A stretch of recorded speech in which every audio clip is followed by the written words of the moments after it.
Ben, moi bo día. Imos ir comezando esta sesión plenaria, ainda que a primeira tenente da alcaldesa acabará incorporándose dentro duns minutiños. Ten aí un problema físico que fai que teña que vir pois moi a modo, pero imos ir comezando a sesión para non demorala máis. Entón, imos co punto único da orde do día, que, como saben, é o debate sobre o estado do Concello, que se inicia xustamente...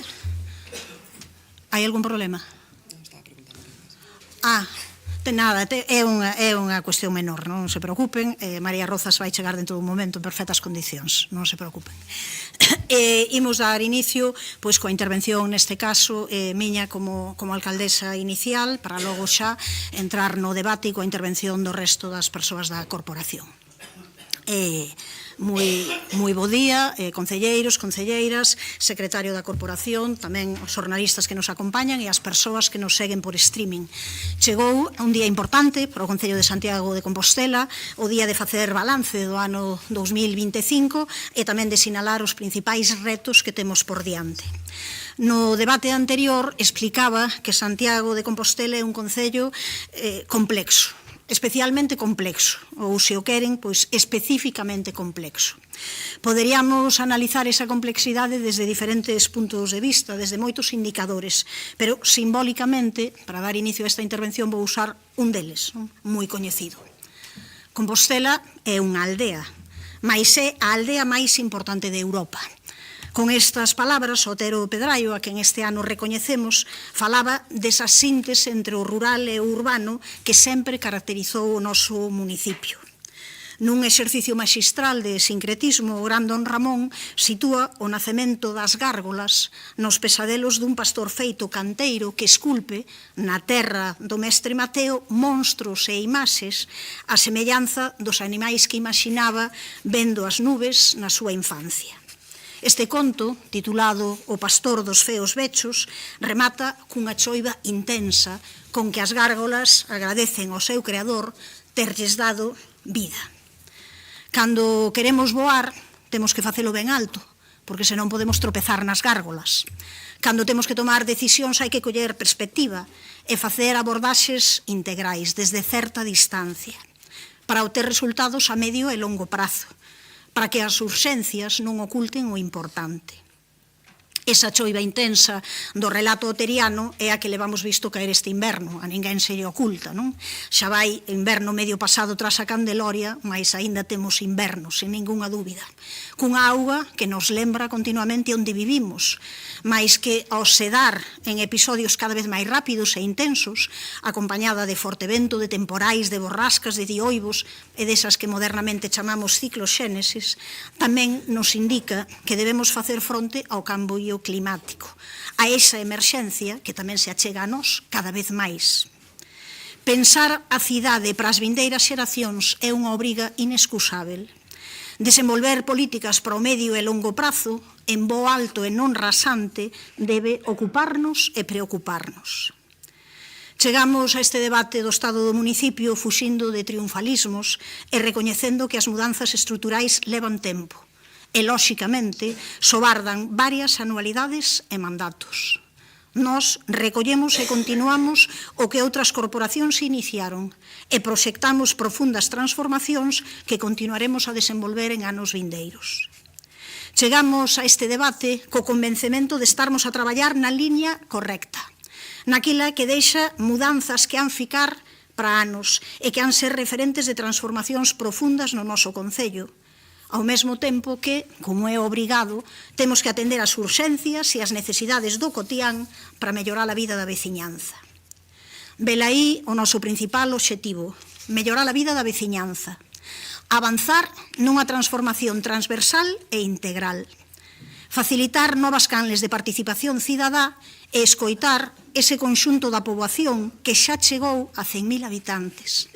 Así que vivimos nunha Compostela que vai a máis, que superou esa marca tan desexada despois de tempos sen logralo, cando viamos como medraban os concellos veciños á nosa costa. Temos unha veciñanza que goza dun alto nivel de calidade de vida e de condicións económicas por riba da media do país. O Produto Interior Bruto por habitante sitúanos por diante de todas as cidades galegas e a taxa de paro é a máis baixa dos últimos 20 anos. En renda bruta dispoñível por habitante somos a segunda cidade, a moi pouca distancia da Coruña. Sen dúbida, Compostela é un bo lugar para vivir, mais é evidente que, aínda así, non podemos deixar ninguén atrás e temos que atender con carácter prioritario os colectivos máis vulneráveis, porque ben sabemos que non todo o mundo ten os recursos suficientes para abordar as súas necesidades. Chegamos a este debate cunha profunda polarización, esa que está no día a día na nosa sociedade, esa que, infelizmente, acaba provocando desafección política, esa que fai que moitas veces a xente non acredite nas mensaxes porque non sabe cal é o relato certo. Estamos no tempo da intoxicación a través das loias, a través dos bulos, como comúnmente se coñecen. E así vivimos entre a ficción e a realidade, entre o relato, que tamén aquí desde a oposición pretenden pasar por real, e o que os feitos desmenten. Para alén de ser un concello complexo por esa extensión de 220 km cadrados cunha grande parte eminentemente rural, Santiago é un lugar caracterizado por ser espazo de acollida e de benvida. E continúa sendo, por máis que insistan, a través da difamación, en que nós pechamos as portas a quen nos visitan. Non é tal. Non é tal porque, por máis que repitan unha mentira moitas veces, esta non pasa a ser verdade.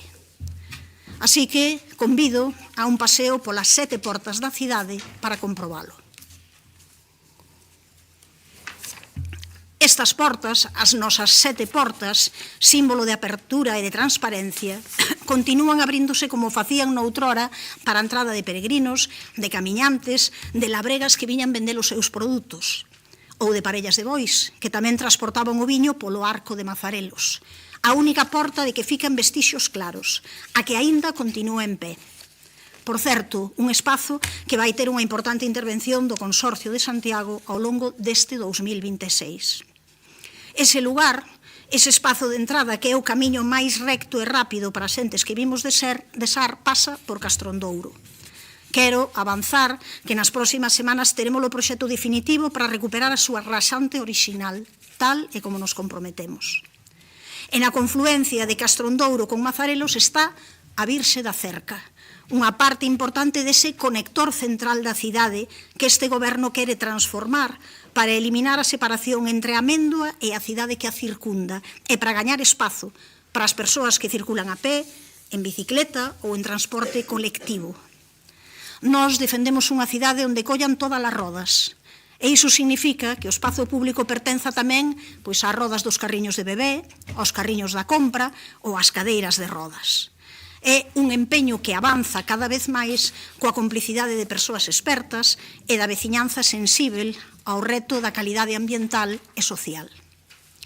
Este ano marcáronse importantes fitos na transformación do modelo urbano, na liña que defendemos no noso programa de goberno e que agora estamos máis preto de ver como realidade. Aí temos o concurso internacional deses case 46.000 metros cadrados que van desde San Clemente a Santa Clara, que dá boa conta do que será un antes e un despois do seu desenvolvemento. Mais xa o éxito da primeira fase é incuestionável.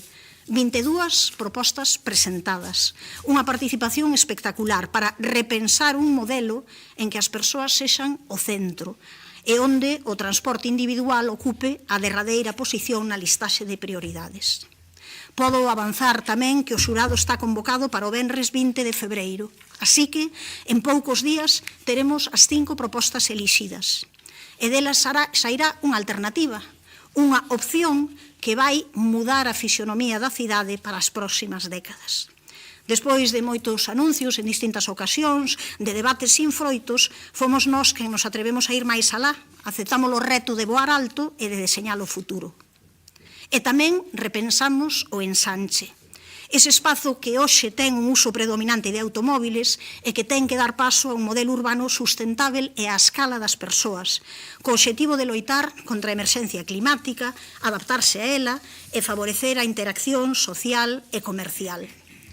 Trátase dun proxecto ambicioso, como saben, nunha zona da cidade onde case ninguén se atreveu a intervir desde a súa construción pola súa dificultade. O ensanche medrou sen orde, sen espazo para as persoas que viven ali e que teñen dereito a gozar das súas rúas, das súas prazas, que teñen dereito a ter árbores e a respirar. Con alternativas para os vehículos, que é o que moita xente pregunta? Pois por suposto que sí, porque comezarán a ser unha realidade as infraestructuras de aparcamento comprometidas por Adif na intermodal e tamén pola Xunta no recinto do Chus. En colaboración con profesionais de prestixio da arquitectura, temos xa as propostas de transformación de rúas tan emblemáticas e tamén que sabemos con tantos problemas como Santiago de Chile, e de prazas que están chamadas a seren espazos principais de socialización e de reivindicación da nosa historia, como a Praza de Vigo, o lugar de nacemento no daquela concello de Conxo de Rosalía de Castro. Estas propostas, nestes momentos, o que están sendo é sometidas á opinión pública, a esa necesaria participación veciñal para establecer criterios sólidos e participados para a rexeneración urbana. Asegúrolles que estamos a falar dun antes e un despois para un Sanche. É o inicio dunha transformación sustancial e necesaria que se prolongará a través dos anos, como non pode ser de outra maneira. Un espazo, un tempo en que temos disposición de dedicarnos intensamente, porque é unha parte importante da cidade que ten moitas posibilidades de mellora. Urbanísticamente, demos outro salto cualitativo coa modificación do Plan Especial da Cidade Histórica para afrontar dous retos. Por un lado, a protección do comercio, dese comercio necesario que dá servizo á veciñanza, e por outro, o asentamento da poboación, facilitando a rehabilitación de vivendas de menor tamaño nun mundo con importantes mudanzas habitacionais. Tamén incorporamos usos complementarios ao residencial que contribuirán a dinamizar a cidade histórica e permitirán darlles unha nova vida a certos edificios singulares que levan moitos anos abandonados. Porque hai alternativas ao uso hoteleiro, sin ningunha dúbida, para recuperar eses edificios, como se vai comprobar coa Casa Modernista de Casas Reais. Son cambios fundamentais que actualizan ao século XXI un planeamento que continuará mantendo vivo e protexido o corazón patrimonial de Compostela. Un corazón que continúa rehabilitándose. Por vez primeira no noso concello, un edificio en ruínas saiu a poxa pública tras a súa inscrición no rexistro de Soares. Acaba de formalizarse o cambio da propiedade e axiña presentarán o proxecto de rehabilitación para obter a licenza. Unha decisión valente coa que a veciñanza entendeu para que serve esta ferramenta que levaba demasiado tempo estando aí sen lle tirar proveito. E que podemos dicir do comercio de proximidade? Alén de defendérmolo fronte ás tendas exclusivamente turísticas, apoiámolo coa preservación do seu uso nos baixos, pois nas principais arterias comerciais non pode converterse este uso en vivenda, como pretende a Xunta de Galicia cunha medida que non debe aplicarse sen criterio. Os barrios deben ter usos diversos e o comercio de proximidade é esencial para o noso benestar. Compre utilizar o planeamento urbanístico para garantir a diversidade de usos na cidade e ordenalos adecuadamente. O modelo urbano do Partido Popular pola contra é un auténtico caos, vivendas utilizadas como hotéis, locais comerciais utilizados como vivenda e polígonos industriais utilizados como comercios. O labor do Concello está dando froitos. Estáse a producir un transvasamento significativo de inmóveis do mercado turístico ao mercado residencial. E queremos avanzar. Por iso, quero anunciar que estamos estudando a reforma dos requisitos de implantación de establecementos de hospedaxe en edificio exclusivo para impedir que poidan desprazar o uso residencial. Por outra parte, está a acrecentarse a rehabilitación de edificios históricos, ás veces desde iniciativas privadas que apostan pola nosa cidade como espazo emblemático e de prestixio para se mostraren ao mundo. Falo de exemplos moi relevantes que todos vostedes coñecen, xa está en uso o antigo Hospital de Galeras, pronto teremos a Sala Iago, e o edificio modernista das Casas Reais que falei, o Almacén Solmedo. Este goberno municipal sempre estivo aí, demostramos con exemplos prácticos que Compostela é a mellor escolla, que aquí se está ben, e podemos observar un panorama que se traducirá nunha mudanza progresiva do esquema que levaba a agoirar que a cidade histórica se convertería nun decorado. O modelo polo que pulamos quere manter a vitalidade das rúas con comercio a ras do chan e non desprazar os polígonos periféricos para incentivar o uso do coche e deixarse en oxíxeno o noso tecido autóctono. Un modelo con vivendas habitadas, con dotacións e co patrimonio rehabilitado e en uso. Un modelo que avanzará grazas ás diferentes medidas que activamos. O problema da vivenda continúa a ser, porén, un dos maiores retos. Mais non hai moita dúbida de que a nosa é unha situación aínda privilexiada no contexto global. Non obstante, somos plenamente conscientes de que a sociedade galega en xeral e a compostelá e a da súa área de influencia en particular afronta unha serie de problemáticas en materia de vivenda que temos que abordar. E nos lugares onde existe un amplo patrimonio inmobiliario desaproveitado, consideramos que hai que facelo preferentemente a través da rehabilitación do que xa está construído, incentivando a súa posta en uso para a veciñanza. Esta foi tamén a motivación de incluir na ordenanza do IBI a recarga para as vivendas baleiras, dentro do marco normativo posible e do censo que comenzará a andar este ano. Esta modificación de ordenanzas fiscais aproveitámola para incorporar bonificacións no IBI e no ICIO de vivendas protegidas, tanto de protección autonómica como de promoción pública, e bonificacións importantes no ICIO para cooperativas de vivenda en cesión de uso, a pesar do voto en contra do Partido Popular, porque nós utilizamos todas as ferramentas ao noso alcance para favorecer a ampliación da oferta de vivenda a prezos accesíveis. Iso non significa deixarmos de lado a posibilidade da construción. Saben ben que o Partido Popular liquidou a extinta Emuvisa, pero era o PP de antes, ese que non ten nada que ver co da actualidade. Entendemos que a nova empresa municipal de vivenda debe fundamentalmente encargarse de rehabilitar, mais tamén poderá promover a construción, como o fará a Xunta de Galicia nas parcelas que vimos de lle ceder para tal finalidade. E tamén a empresa estatal de vivenda, que coa nova ordenación de Peleteiro dotará vivenda protexida no corazón da cidade, iniciando un camiño para integrar no tecido urbano a oferta accesível de vivenda. O Goberno municipal deu mostras da vontade de colaborar con outras administracións. Aí está a realidade da Fundación de Panteón de Galegas e Galegos Ilustres, en que este goberno desenvolveu, xunto coa Igrexa, o Parlamento e a Xunta, un papel proactivo e decisivo.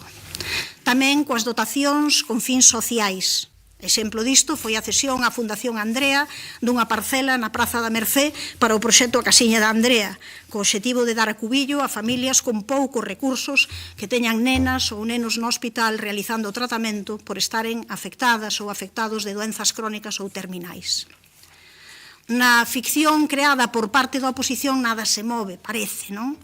Mais estou certa de que dentro da argumentación esquecerán nomear que todo o traballo realizado polos servizos técnicos e un grupo de investigación de referencia competitiva da Universidade da Coruña para declarar Compostela zona de mercado residencial tensionado ficou desbotado pola Xunta de Galicia, que aplicou criterios moi cuestionáveis na súa resposta despois de se negar como administración competente a desenvolver este traballo directamente e pasarlles a pelota aos concellos. Mais, como saben, non desistimos e xa falta pouco para podermos presentar de novo a nosa proposta para sermos declarados zona de mercado residencial tensionado. En definitiva, falamos de cuestións que no mandato anterior ficaron sen facer e que xa son unha realidade, a solución para a parcela Peleteiro ou esa utilización da ferramenta do rexistro de soares. Dirixámonos agora á porta do camiño, a porta principal para acceder á cidade. A entrada do Camiño Francés foi sempre un lugar moi transitado por veciñanza e visitantes. A procura do equilibrio da súa convivencia é un dos nosos obxectivos principais. Por iso, quero anunciar que en poucas semanas teremos rematado o expediente para aprobar a ordenanza de convivencia. Unha proposta elaborada coa cabeza posta en facer realidade esa máxima que sempre defendemos, que é que o que é bo para quen aquí vive tamén é bo para quen nos visita. A nova ordenanza aspira a regular os comportamentos contrarios á convivencia cidadá cunha finalidade educativa, orientada á promoción dun uso equilibrado e inclusivo do espazo público, sen limitar dereitos básicos ou condutas aceptadas socialmente. En definitiva, para mellorar a calidade de vida da nosa veciñanza. 2025 foi, sábeno ben, o ano en que a implantación do imposto de estadías turísticas chegou a Compostela, para desde aquí viaxar a toda Galiza. O 1 de outubro entrou definitivamente en vigor e, a pesar dos agoiros de quen espallou que o procedimento non ia funcionar, nese último trimestre do pasado ano, evidentemente non o mellor período turístico, como ben saben, recadáronse 600.000 euros. Cando noutras cidades europeas e tamén noutras cidades do Estado español están traballando en incrementos importantes do seu propio imposto, na Galiza comezamos a camiñar. E facémolo grazas ao esforzo sen descanso deste goberno. E sei perfectamente, porque así mo transmiten veciñas e veciños moi diversos, que estas medidas e as posibilidades de nos beneficiarmos delas son aplaudidas pola maioría da poboación. Temos claro e evidente que a denominada popularmente como taxa turística non provoca en si mesma un cambio de modelo, mais é un elemento máis de sensibilización necesaria ao redor desa necesidade de termos un turismo consciente e responsável, que pondere máis os aspectos cualitativos que os cuantitativos. Por certo, por moito que queiran desde as filas do Partido Popular falsear a realidade, este goberno traballa de maneira satisfactoria co sector. E o sector en que estaría moi interesado? Pois en que a Xunta cumprise co seu papel e en que dedicase algúns dos seus abundantes recursos pois a promocionar rutas aéreas ou a elaborar unha estrategia de coordinación da política aeroportuaria galega. Existen 3 aeroportos que deberán ser entendidos como un sistema de país, porque esa é a única maneira de enfrontar a competencia do sacarneiro, pois que é, ao final, o que máis medra, como sabemos, xustamente a costa da falta de interese do goberno galego. Mais, aínda así, o Rosalía de Castro da Lavacolla continúa a ser o principal dos 3 aeroportos galegos. Esta infraestructura vaise fortalecer coas obras que a AENA realiza estes meses e, grazas a iso, o traballo de Turismo de Santiago, despois de maio, seguirá estável e mesmo medrando. A mudanza de modelo turístico, a estas alturas isto debería ser unha obviedade clara, non é unha opción. É unha necesidade. E este goberno municipal está liderando ese cambio, que é referente para todo o país, con medidas estruturais, con medidas valentes, con medidas coherentes. Desde o Plan de Sustentabilidade Turística desenvolveuse tamén en 2025 o concurso internacional de iluminación ornamental. Foron 21 as propostas presentadas, das que un prestixioso xurado acaba de elixir unha que agora desenvolverá o proxecto para toda a contorna e, ademais, desenvolverá o da Praza de Praterías. Seremos referencia para moitas outras cidades nunha iluminación que procura manter a esencia do acougo, da beleza e da grandiosidade dos nosos monumentos máis emblemáticos. Trátase de mellorar a iluminación preservando a beleza da noite. A ficción ideada pola oposición para desgastar este goberno neste ámbito está levado ao absurdo, porque, por moito que se empeñe, en Compostela acreditamos colectivamente nun modelo de turismo acolledor, ao tempo que respetuoso coa veciñanza.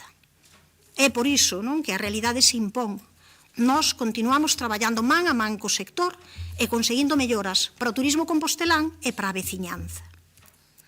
Finalmente, xa neste apartado que abriu a Porta do Camiño, ali no Museo do Pobo Galego están, desde decembro de 2025, os profetas do Pórtico da Gloria, tras un longo proceso xudicial e de reivindicación popular. Conseguimos colectivamente, após o traballo de diferentes corporacións e diferentes persoas, recuperar as esculturas do mestre Mateo, Ezequiel, Xeremías, Isaac e Abraham, que mostran ás novas xeracións que aínda estamos a rematar agora coa impunidade do réxime franquista. Fica moito por facer para conseguirmos desvendar ese discurso populista da extrema dereita. Unha extrema dereita a quen hai quen lle abre as portas e mesmo asume parte do seu discurso máis retrógrado. Pensemos no medo que dá a negación da discriminación de xénero, a visión racista e ateigada de preconceptos sobre as persoas migrantes ou a negación da historia, querendo resucitar un posfranquismo que arrepía. De aí que un dos retos para nós deste 2026 sexa o de se converter nun ano da memoria. Un ano para reflexionar sobre o significado da represión que o réxime franquista exerceu sobre Galiza e sobre Compostela, para lograr que non se repitan os erros do pasado, algo que é moi importante que coñezan, que saiban as xeracións máis novas. Velaí esa nosa entrada o 27 de decembro pasado coa conmemoración dos 90 anos dos 6 poemas galegos de García Lorca, asasinado con poucas horas de diferenza do seu editor, Ángel Casal, tamén alcalde de Santiago, a quen tanto debemos. A porta da Trindade daba entrada aos produtos da horta, a esas mercadorías que queremos que continúen a ser unha realidade na praza, unha praza que celebrou en 2025 o seu 80º aniversario. Ali estivo a banda de música, como hai 80 anos, o neto de Palacios, que é o arquitecto que a deseñou, e ali tamén recoñecemos o conxunto da corporación, persoas vinculadas xeración tras xeración a este espazo emblemático, facendo realidade que o mercado sexa ese espazo referente do produto fresco para o concello e para a súa comarca. Ese produto fresco é o que queremos que haxa no modelo de comedores de proximidade que desenvolveremos. Mais, mentres preparamos ese proceso, xa conseguimos que as escolas do rural tivesen servizo de comedor. Falamos das de Laraño, O Eixo e Marrozos. Paga a pena nomealas, para visibilizalas, porque non son pequenas medidas. É un paso para afianzar ese número importante de alumnas e alumnos que se apuntan a un modelo que queremos que perviva. Compostela, por outra parte, é festeira, é agradecida, é orgullosa da súa creatividade cultural e do tecido veciñal que traballa arreo desde os barrios e as parroquias. Mentres hai na corporación quen menospreza a nosa cultura, que se atreve a afirmar que as nosas festas non valen nada por non incluir o que considera grandes figuras, no pobo compostelán o que medra é o orgullo picheleiro, convertendo as festas no espazo con prioridade para a nosa música e baile, sen desatender outras ofertas para diferentes públicos e idades. Mentres nos acusan de sermos contrarias ás tradicións, facemos do Nadal a terceira festa de Compostela, coa consolidación de espazos de socialización e lecer colectivo do agrado de grandes e pequenas. Falando da cativada e da nosa mocidade, foron moitos os programas dirixidos ás xeracións máis novas. Especial relevancia tivo a creación do programa A Tropa C, dentro da programación do auditorio e da Festa Pícara no Apóstolo. O novo programa de conciliación, primeiro no verán e logo repetido no Nadal, para a rapazada de entre 12 e 17 anos, que se suman a un amplo elenco de opcións que alimentan a creatividade, a formación, o lecer ou as interrelacións. Unha mocidade que ve como se amplía a oferta do Centro Xove da Almáciga coa incorporación de máis horarios, de máis servizos, de formación musical. Eu quero salientar de maneira especial que cumprimos os nosos compromisos coa oferta dun programa de conciliación anual, algo que aquí foi debatido en moitas ocasións. Un programa de conciliación que inclúe xa todos os períodos festivos, Nadal, Entroido, Semana Santa e Verán, tamén durante o mes de agosto. Un modelo que trouxe un incremento da oferta, destacando un 60% máis de prazas de comedor e a reserva do 3% para nenos e nenas con necesidades especiais. Cumprimos co compromiso de facilitar a xestión ás familias, implementando unha aplicación informática que permite facer unha soa inscripción por curso e establecendo un calendario anual fixo de datas de solicitude e matrícula. Todas son demandas de hai tempo que obtiveron resposta en 2025, facilitando día a día a centos de familias de Compostela. Por outra parte, inauguramos a estación Daniel Castelao nun ano dedicado a quen nos legou obra, mensaxe, arte e compromiso. El foi quen afirmou que se somos galegos e galegas é por obra e graza do idioma. Por iso é especialmente significativo que apostáramos por desenvolver en 2025, ano Castelao, unha campaña polo uso da lingua no ámbito deportivo. Ficha polo galego, unha campaña que aínda vai ter continuidade en 2026. Falando de deportes, 2025 foi o ano da reinauguración do pabillón de Vite tras unha reforma integral das súas instalacións. Foi como inaugurar un novo pabillón. 2025 foi o ano das obras do Complexo Deportivo de Santa Isabel, un dos proxectos máis importantes nas instalacións deportivas da cidade, en que sobre o proxecto inicial do anterior mandato houbo que realizar modificacións porque non incluía obras na cuberta, a pesar de levar anos metendo auga. Quero avanzar xa que Santa Isabel está lista para que os clubs poidan gozar dunhas instalacións renovadas, mellorando tamén a disponibilidade de espazos para poder desenvolver as actividades. Este 2025 rehabilitouse a envolvente do pabillón Quiroga Palacios e ampliamos o seu aforo.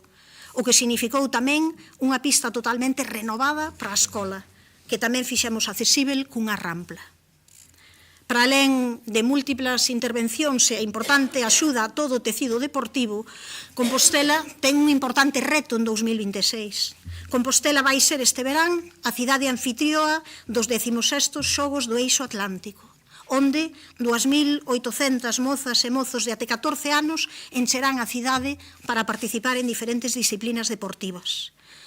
Este é unha aposta moi clara polo deporte, pola mocidade, tanto de Galiza como de Portugal, fomentando a convivencia, o compañeirismo, os hábitos saudáveis e tamén moi relevante no fortalecemento de lazos lingüísticos e culturais. É un evento transfronteirizo do ámbito deportivo único en Europa, que vai ter un importante retorno económico e social. Desenvolverase durante 6 días, como ben saben, do 5 ao 10 de xullo, coa visita de preto de 5.000 persoas que estarán no noso concello. Así que, mentres moitas veces se insiste nesa ficción de que todo vai mal, a realidade é que acrecentamos as achegas ao tecido deportivo e traballamos no mantemento das infraestructuras e en consolidar a Santiago como lugar do deporte. Postas a falar de ficción, iso sí que sería obter algunha axuda da Xunta para unha cidade onde hai máis de 3 lustros en que non colaborou con ningunha infraestructura deportiva. As últimas son de 2011, os pabillóns da Pontefedriña e das Fontiñas, por acordo previo do bipartito. Sí que temos que recoñecer, e facémolo, tamén a achega da Deputación da Coruña, neste caso, para rehabilitar o estadio Vero Boquete. Pola que noutrora foi Porta de San Francisco, pasamos habitualmente para nos dirixirmos ao Concello, deixando a un lado a Facultade de Medicina, ese centro de docencia de alta calidade que simboliza a relevancia da universidade e do ámbito biosanitario no noso Concello. Así que aproveito, non podía ser de outra maneira, neste día en que se desenvolven as eleccións na Universidade de Santiago de Compostela, para lle desexar a mellor das sortes á futura reitora e para lle trasladar que atopará neste goberno un colaborador leal e proactivo. A verdade é que creo que non hai nada que nos encha máis de orgullo, é unha moi boa nova para Santiago de Compostela, que a Praza do Obradoiro continúe sendo un espello da chegada das mulleres a todos os ámbitos do poder. No interior do Pazo de Raxoi, ademais das obras de acondicionamento que o farán accesível e visitável, que nos causaron algúns problemas de mobilidade neste ano 2025, este goberno leva traballado de maneira intensa por modificacións sustanciais, sempre complexas, mais imprescindíveis. Unha delas, a modernización administrativa. Continuamos esa ardua tarefa de ordenar a casa por dentro, regularizar a cobertura dos postos, ampliar e reorganizar o cadro do persoal, redefinir procesos e poñer en marcha novas ferramentas. Un traballo que non se ve, mais que reverterá na mellora das relacións da veciñanza co seu concello.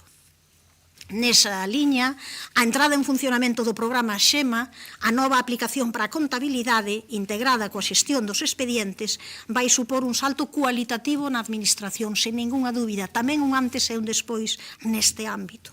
Porque, por fin, podemos dar por superado un proceso de modernización electrónica que era parcial, en que había lagoas que dificultaban a necesaria axilización dos expedientes administrativos.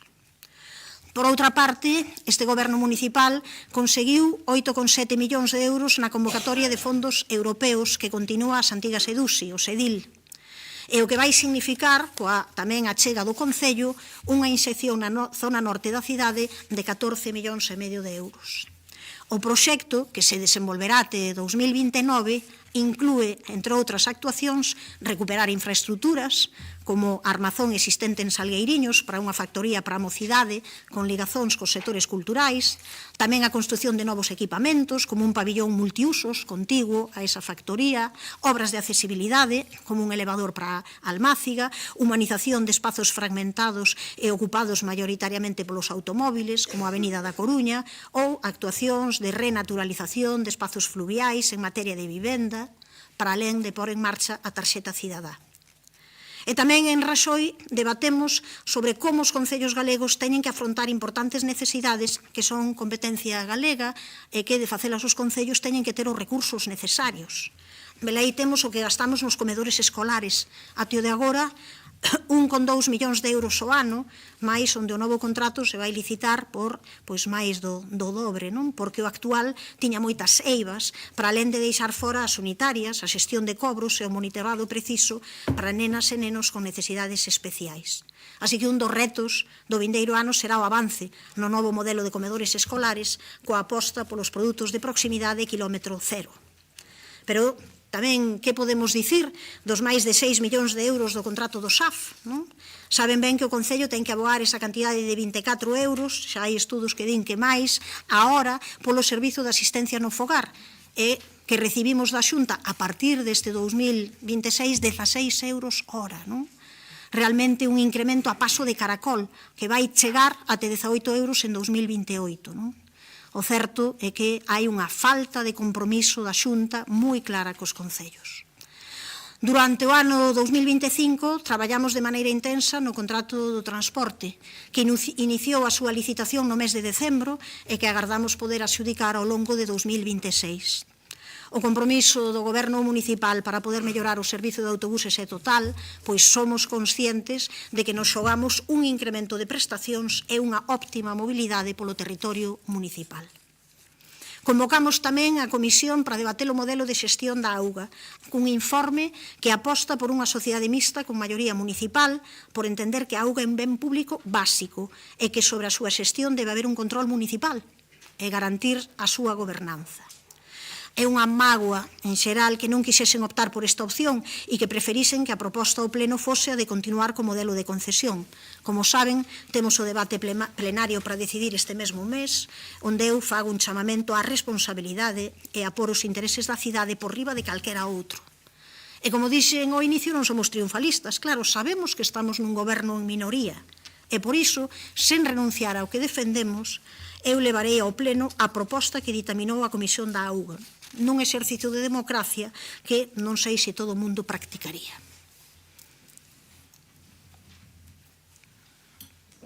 Pola porta faxeira, axiña chegamos á Rúa do Pombal, hoxe totalmente renovada despois das obras que humanizaron e transformaron a zona.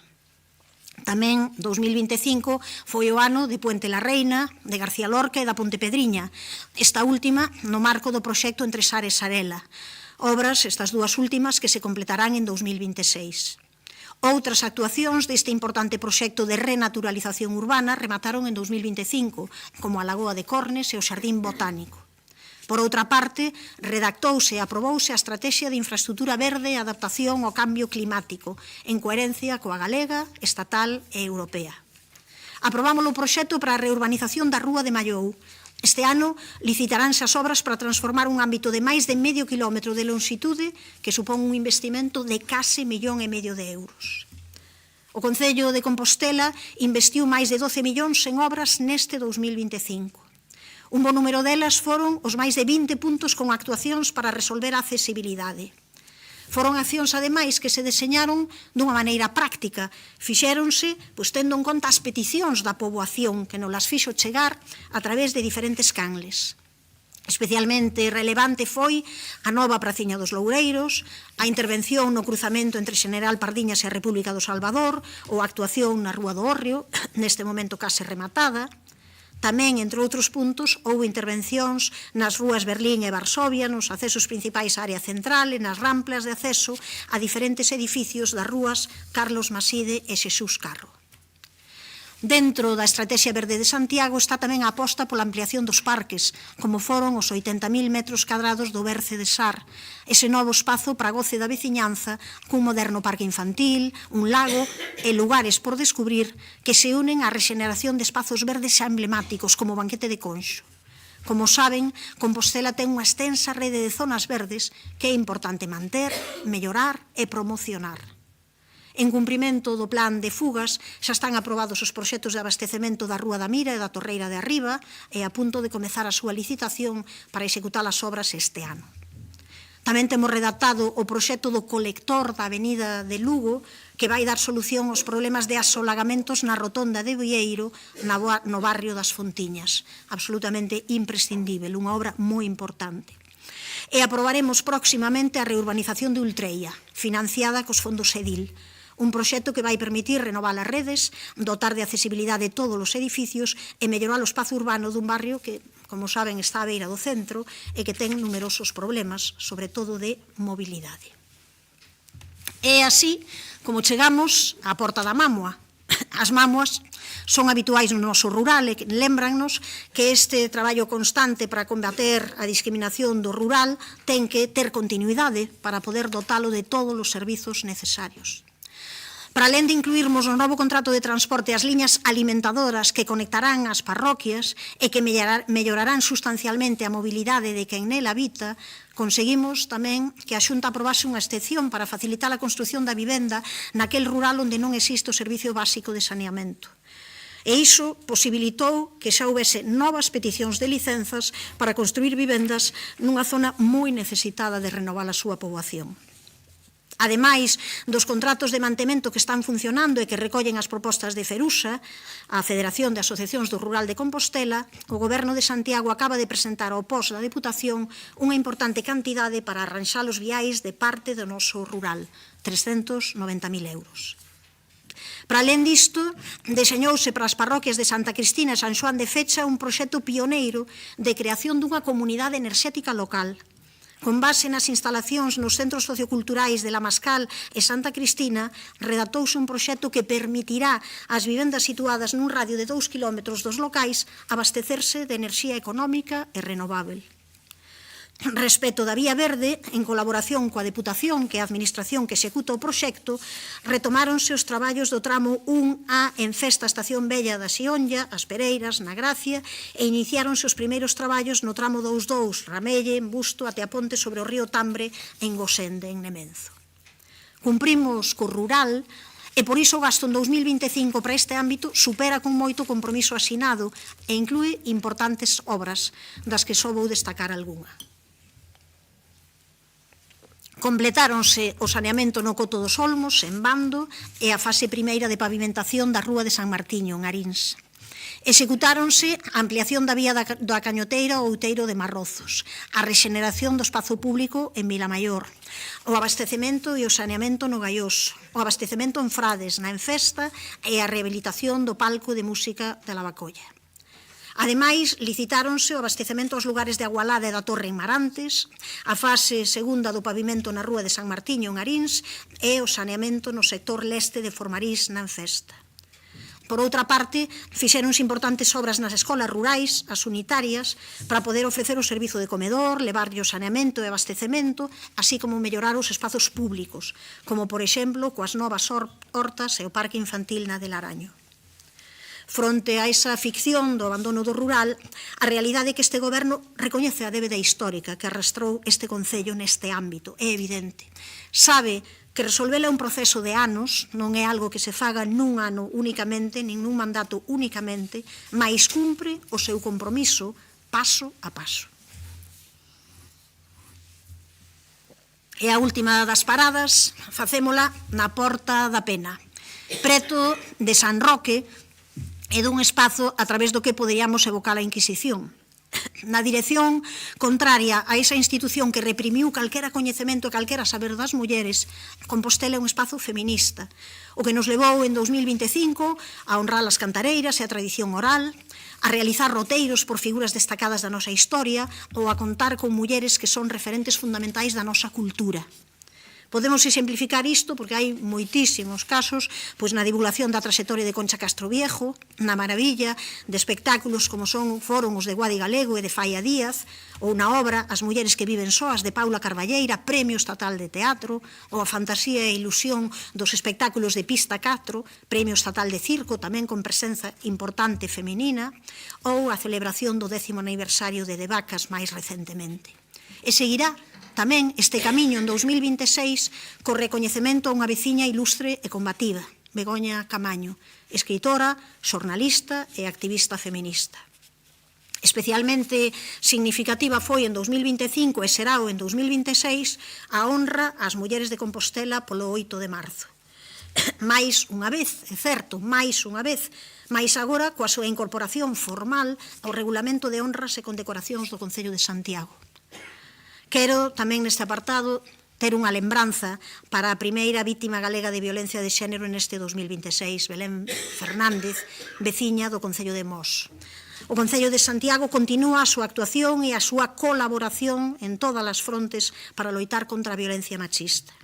En 2025 reforzamos esa acción da Casa das Mulleres Xoana Torres, incrementando o persoal e a atención cun equipo multidisciplinar e unha programación máis ambiciosa, con actividades relacionadas coa prevención e actuación fronte ás violencias machistas, coa interseccionalidade e o antirracismo ou coa saúde mental ou os autocoidados. Desde o Servizo de Igualdade, deseñamos tamén accións para desenvolver programas afectivos sexuais nos centros de ensino e puxemos en funcionamento por vez primeira na historia deste Concello o Servizo de Asesoramento LGBTIQ+, incorporando perfis profesionais para ofrecer atención psicolóxica e xurídica dun xeito integral para atender a realidade das persoas LGBTIQ+. Se hai algo contrario á Inquisición, ese algo é a participación cidadá. En 2025 desenvolvemos 3 sesións do Consello Municipal de Educación e do de Persoas Maiores, 2 sesións do Consello Municipal de Saúde, do de Medio Rural, do de Relacións Veciñais ou do de Igualdade. Tamén se reuniu en 2025 a Mesa Local de Coordinación Interinstitucional contra a Violencia de Xénero. Ademais, creouse a Mesa Sectorial de Vivenda, que integra numerosas entidades para analizar a situación do mercado residencial compostelán e avaliar as medidas propostas por este Goberno para abordar este desafío. E en 2026 será unha realidade o Foro de Turismo Sustentável, que aprobaremos nas vindeiras semanas. Entre mentres, no ano 2025, mantivéronse múltiplas xuntanzas co sector. Fronte á ficción de non nos ocupar da limpeza e do cuidado da cidade, este Goberno fixo moito pola vixilancia e control do cumprimento do contrato de recollida de lixo por parte de Urbaser. De feito, as auditorías mensuais provocan descontos automáticos e xa tramitamos 2 expedientes sancionadores para conseguir un mellor cumprimento por parte da empresa. Con todo, non escatimamos esforzos, non nos conformamos. Sabemos que nada é suficiente, polo que continuaremos en vixilancia permanente. Como complemento, desenvolvemos campañas de concienciación sobre a separación en orixe e sobre a importancia de depositar correctamente os residuos. Mentres, a Policía tamén está colaborando na detección de malas prácticas. Realizouse unha campaña de sensibilización sobre o servizo de recollida do cartón con visitas a case 1000 establecementos comerciais para mellorar a recollida a pé de porta, con 213 establecementos que se adiren por primeira vez ao servizo. Apostamos pola compostaxe individual, 1.828 composteiros dados de alta, e tamén pola compostaxe colectiva, con 15 illas, unha delas singular na Escola de Hostelaría, e experimentouse un aumento progresivo da separación da fracción orgánica con 640 toneladas en 2025. Instalamos 74 novos colectores para a recollida de aceite usado de cociña e tamén melloramos os datos de separación das distintas fraccións. E aínda que pareza que hai portas que se pechan, hai propostas que paga a pena defender, aínda que se perdan por intereses partidistas. Hai que recoñecer que non logramos aprobar as ordenanzas do lixo, cando tanto o PP como o PSOE aprobaron ordenanzas similares noutros concellos e apostan por argumentos que aquí retorcen para xerar tensión e desgastar ao Goberno. Non conseguimos tampouco pagar casi 1 millón de euros de débeda a Viacua, algo que ten 3 consecuencias relevantes. Non se aboan cantidades de servizos efectivamente prestados por unha empresa, pagaremos esas cantidades con xuros e incrementase o período medio de pagamento a provedores, coas consecuencias tamén que iso pode implicar para o Concello. Non conseguimos o apoio da Xunta para o programa de rehabilitación de vivenda para destinalo a Lugueiro, aínda que sí que houbo para outras cidades que ben o merecen, mas alguén terá que explicar por que Compostela non. Non conseguimos tampouco que mudasen a senda ciclábel ao Milladoiro, a pesar da oposición da maioría da corporación e da veciñanza do lugar, fundamentalmente ese barrio de Conxo especialmente afectado. Tampouco conseguimos que se calmen as ansias por repoñer paus nas rodas a este Concello, e as ansias, como ben se ve, tamén afectan ao funcionamento correcto dos servizos. É o caso da renuncia a asinar o contrato dos centros socioculturais por parte de Eulen.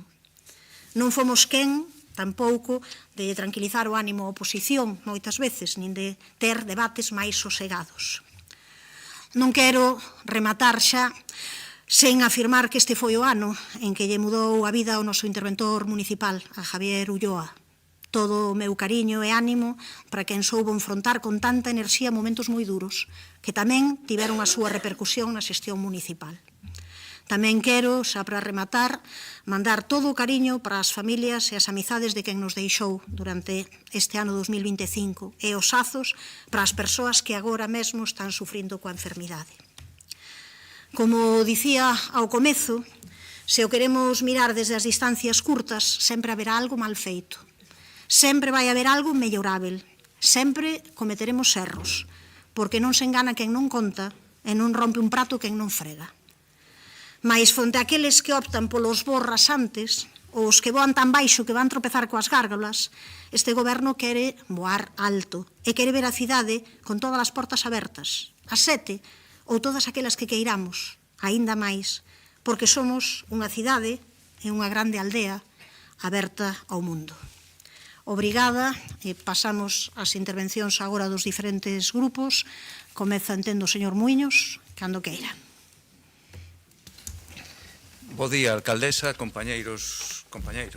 Despois desta longa intervención da señora San Martín, con pouca autocrítica ou ningunha autocrítica, con excesivo rebumbio e desconectada da realidade.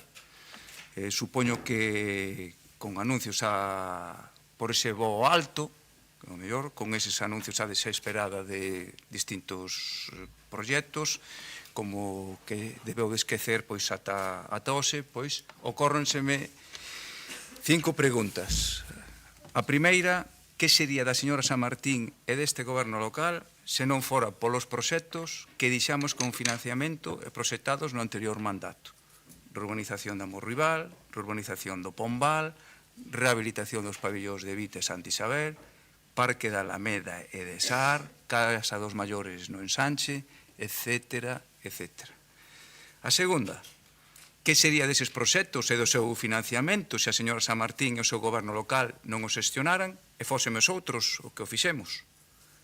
Perderon vostedes 2 millóns de fondos europeos para a modernización da Praza de Abastos, outros centos de miles para a Lagoa do Auditorio, etc. Terceira, que foi dos proxectos estrelas que o goberno local comprometera en campaña o do proxecto de cidade que dicían ter tan claro, pero do que 3 anos despois non hai rastro? Non hai novo modelo de comedores escolares, non retiraron a zona hora como comprometeron, senón que ampliaron, non existe ninguna promoción pública municipal de vivenda, non houve ninguna nova política para abordar o desafío de saúde mental, etc. Cuarta, que foi das solucións populistas tan doadas para a señora San Martín na oposición que prometían poñer fin a todos os problemas de Santiago? Cales foron as receitas do goberno do BNG para mellorar a xestión municipal? Non se reduciu o período medio de pago a provedores, houve retrasos sen precedentes no pago das axudas para comedores escolares, unha crise de seguridade inédita con policía local e bombeiros, péchanse os centros socioculturais porque non foron capaces de renovar o servizo licitación do transporte urbano a día de hoxe paralizada 3 anos despois, etc. E quinta, porque no debate do Estado do municipio tamén teremos que revisar o traballo da corporación. Pregunto, que fixemos as persoas que estamos na oposición para contribuir a que Santiago avance? Nós chegamos a 2 acordos de orzamentos poñendo foco nas demandas da veciñanza. Desbloqueamos a operación Peleteiro, aprobamos a ordenanza de vivendas de uso turístico, aprobamos a taxa turística, aprobamos un incremento de presión fiscal sobre as vivendas baleiras, etc. O contraste entre a responsabilidade duns e a pasividade coa que xestionan outros é máis que evidente. Non se trata de facer aquí un relato negativo ou catastrofista da situación na que está Santiago, porque non é preciso. A xente, as nosas veciñas e veciños, as que nos votaron, saben moi ben que pasa nas súas rúas, que proxectos están paralizados, que actuacións non se fan e que servizos fallan. O relato e os contos non poden suplantar a realidade, e a realidade, señora San Martín, é que as cousas non están indo nada ben. Vostede, alcaldesa, emprega con bastante regularidade aquilo de feito histórico. Para vostede, todo é histórico. Pero pregúntelle eu, máis aló de crear a Alba de Compostela ou de executar algúns dos investimentos que nós lle deixamos preparados, porque vai pasar vostede da historia? Cal vai ser o legado de San Martín neste concello? Vou dicir eu cousas históricas. Histórico foi que o Parque de Bombeiros estivera pechado de forma reiterada durante máis dun mes por acumular máis dun ano de horas extraordinarias sen pagar e por ser incapaz de chegar a un acordo cos sindicatos, ou que o túnel do Hórreo tivera que pechar varias noites porque o mesmo ocurría coa policía local. Nunca pasa nada, non? Desgraciadamente sí que pasa. Un claro exemplo é o que aconteceu hoxe ao noso carón. Histórico é que os centros socioculturais pechen durante un mes, polo menos un mes, porque non foron capaces de licitar e adxudicar en 2 anos o contrato de animación, deixando nunha situación complicadísima aos traballadores que dependen dese contrato. Histórico foi perder máis de 5 millóns de euros de fondos europeos no que vai de mandato. Fondos para a instalación de ascensores e mellora da accesibilidade en determinados barrios. 2 millóns para a modernización da Praza de Abastos ou 1,3 millóns para regenerar a Lagoa do Auditorio e o río Corgo. Histórico foi acumular 8 meses sin pagar as becas comedor a colexios concertados e as AMPAs que as xestionaban, chegando a abril do ano pasado sen ter aboado ningunha soa mensualidade do curso e deixando ao borde do colapso o servizo. E histórico foi elevar aos 119 días o período medio de pago a provedores, é dicir, 4 veces o período medio que establece a normativa vixente que o sitúa en 30 días. En boa medida polo abuso que fai este goberno do contrato a dedo, do contrato menor. E podería seguir, pero o certo é que este balance non é nada positivo, nin deixa lugar a dúbidas de que hai un problema grave de xestión, particularmente no ámbito económico. E resulta sorprendente, porque o goberno local segue reforzando a súa estrutura directiva, segue incrementando o número de directores de área e de asesores, pero iso non está a provocar ningunha mellora na xestión diaria. Creemos que o goberno bipartito é o goberno dos parches e dos anuncios baleiros. Un goberno con falta de planificación. É un goberno que se sostivo ata agora nos proxectos herdados. De feito, a única novedade é a factoría Moza. É un anteproxecto para actuar en Santiago de Chile. Nada máis. Falemos de anuncios baleiros. Como se vai facer cargo o goberno local de todo ese marketing que o sostivo ata agora?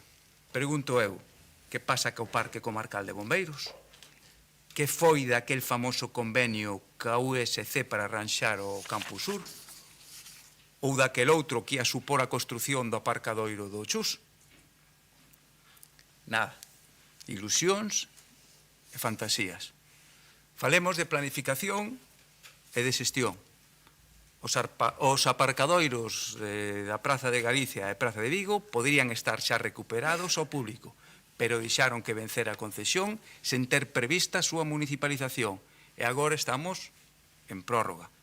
E o mesmo pasa ca Praza de Abastos, sen definir o seu modelo de xestión. Eso sí, foi a banda de música. Está ben. Ou con Xade, como se van xestionar as instalacións deportivas municipais? Cal é o modelo que se vai a seguir o remate da concesión? E o peor de todo, que foi do goberno local das portas abertas e do diálogo.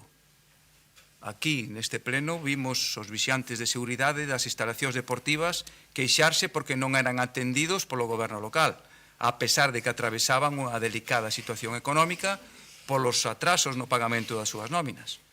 Denuncias diarias da veciñanza de que non son recibidos nin escoitados. Aí está a Asociación de Veciños da Peregrina, de San Lázaro, ou Volta do Castro en Conxo, por exemplo. Temos un exemplo paradigmático que foi a xestión da taxa turística, sin ningún tipo de diálogo co sector e, sobre todo, coas asociacións veciñais que máis sofren os efectos negativos do turismo masivo, como son as asociacións de San Pedro, Zona Histórica ou Galeras. Todos os colectivos veciñais apartados dese proceso. Claro, agora fan vostedes unha performance ao recibir no despacho algúns veciños, pero digo yo ben claro, intentar converter algo que debería ser habitual en excepcional é bastante ridículo. Pero é que, se ademais o que se quere facer ver como excepcional é que a alcaldesa atenda a uns veciños nun concello de pouco máis de 100.000 habitantes, é como a presumir da súa obriga máis básica. Porque, digo eu, se agora sacan a foto e suben ás redes as visitas dos veciños á alcaldesa, están nos dicindo que ata agora a alcaldesa non escoitou a ninguén máis que o seu propio eco. Onde estivo os 2 anos e medio anteriores? Evidentemente, neste balance existen aspectos positivos. Eu creo que o principal é que este goberno lle dera continuidade a proxectos que viñan do anterior goberno. Xa falei deles ao comenzo. Polo tanto, valoramos que se lle dera continuidade a estes proxectos, aínda que non sen trabas e non sen erros. Quero recordar que o goberno local houve un momento no que quiso renunciar ao proxecto da accesibilidade de Raxoi, para que calquera veciño ou veciño poidera acceder ao Concello de todas e todos sen barreiras físicas. E se finalmente se está a executar, foi pola nosa presión. Tamén recoñecemos avances nalgún dos acordos suscritos con nós, impostos na negociación de orzamentos, sobre todo en materia social, como pode ser a aprobación dun plan anual de conciliación ou ese incremento da partida do servicio de axuda no fogar.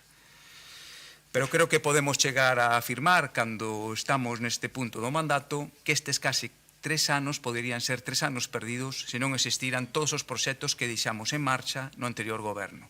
O único proxecto propio da señora San Martín foi a iniciativa da cociña pública para os comedores escolares, que, quero recordar, reservou 1 millón de euros nos orzamentos do 25, dos que non se executou ningún só céntimo. Ese é o proxecto da señora San Martín.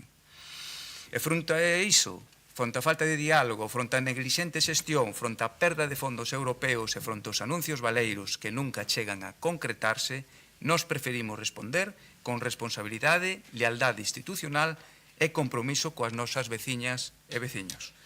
Sei que moitas persoas poden ver na nosa estrategia de crítica política cando toca e de acordos de diálogo cando se debe algo descoñecido. Nos tempos actual de crispación e polarización, o que se estila é o de ou comigo ou contra min. Pero nós non creemos niso, a pesar de que sexa o máis rentable e o que a propia alcaldesa practicou nos seus anos de oposición.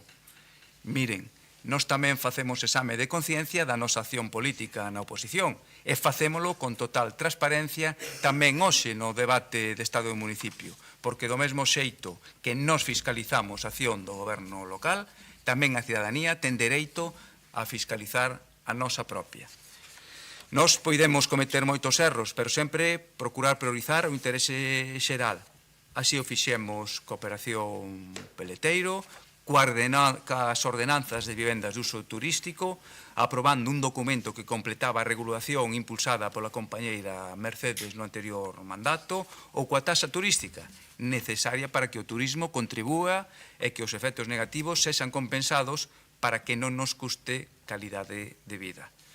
E o que non permitimos é que se impuxera unha subida de taxa do lixo, como pretendía o goberno local, sen contar antes cunha estrutura organizativa que permita aplicar as bonificacións que asegurarían un pago xusto deste tributo. En todos eses exemplos procuramos estar á altura do que reclamaba cada contexto, e así seguiremos.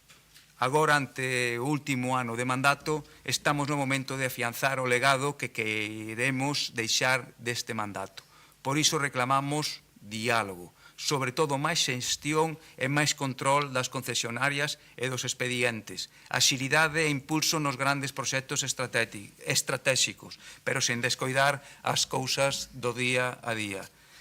Esa filosofía que debera guiar a acción dun goberno en minoría, unha visión, como digo, pragmática, pero sen abandonar o mandato das urnas. Esta cidade debe avanzar da man das políticas que fagan avanzar o noso Concello. centradas en Santiago e cun forte compromiso social. Grazas, señor Muiños. Ten a palabra a señora Rozas, cando queira. Moi bo día a todas e a todos.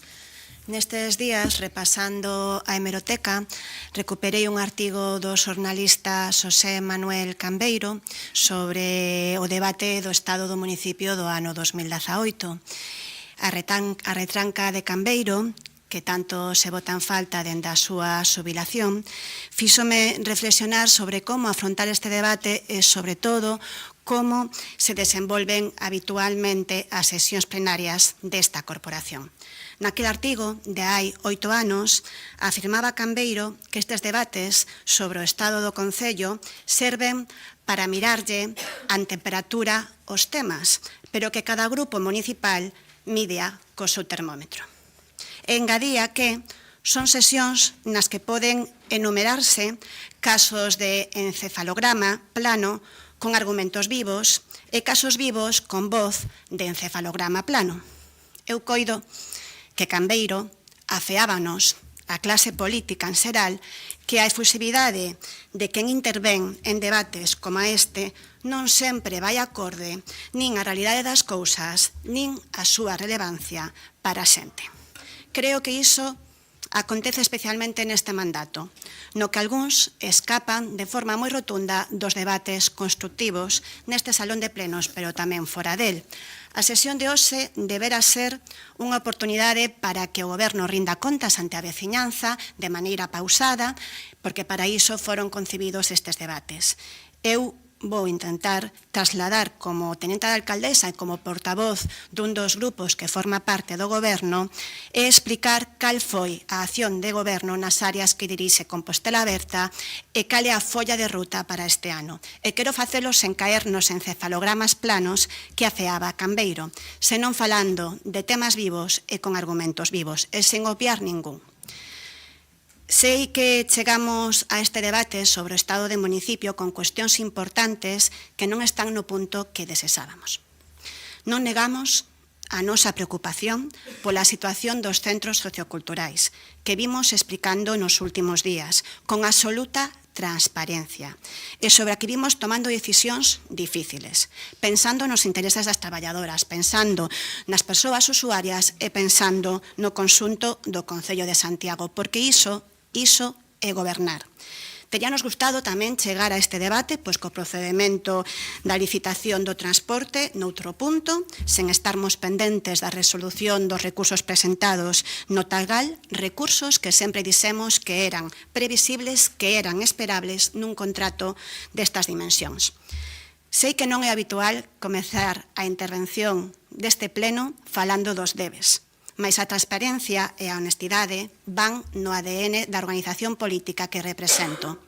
E niso tampouco somos todos iguais. Creo, ademais, que avaliar eses debes axúdanos en poñer en valor moitos outros logros deste último ano e mesmo nas cuestións que aínda están pendentes de resolución. Porque efectivamente iniciamos unha licitación a dos buses enormemente complexa. Sábeno ben moitos dos concelleiros e concelleiras que están hoxe sentados aquí neste pleno, porque eles estiveron no mesmo punto que estamos nós, pero no tempo de desconto do anterior mandato municipal. Afrontamos este procedimento de licitación desde un convencemento claro que nos representa políticamente, que é o que o transporte público é un servizo público, o que teñen dereito todos os veciños e veciñas. E atendelo merece que o Concello faga un esforzo económico importante. Como vimos explicando, queremos ter máis liñas, mellores frecuencias, maior cobertura territorial e tarifas asumibles para todos e todas. Non nos conformamos nin tomamos o camiño máis sinxelo para conseguilo. E iso, ambicionar o mellor, pode levar máis tempo, pero eu estou segura que vai pagar a pena. Mellorar a xestión da rede dos centros socioculturais foi outro dos nosos obxectivos e tamén por iso traballamos nuns pregos que puxeron por diante as traballadoras e a calidade do servizo, que son infinitamente mellores que os pregos anteriores do anterior goberno. Non o digo eu, así o recoñeceu públicamente o propio comité de empresa.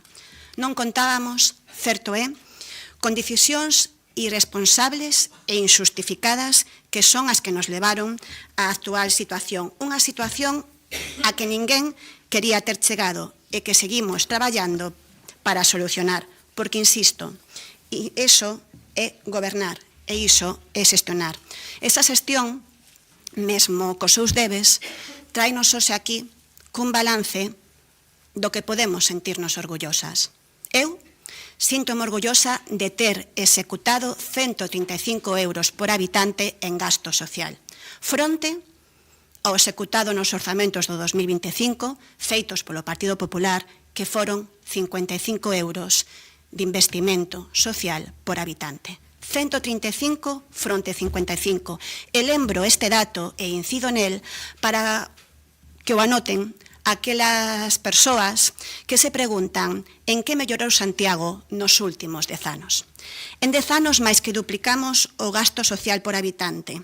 E iso é resultado de ter moi claras cales deben de ser as prioridades, de ter moi claro que os servizos sociais deben ser universais, como é a educación ou a sanidade, a pesares de algúns.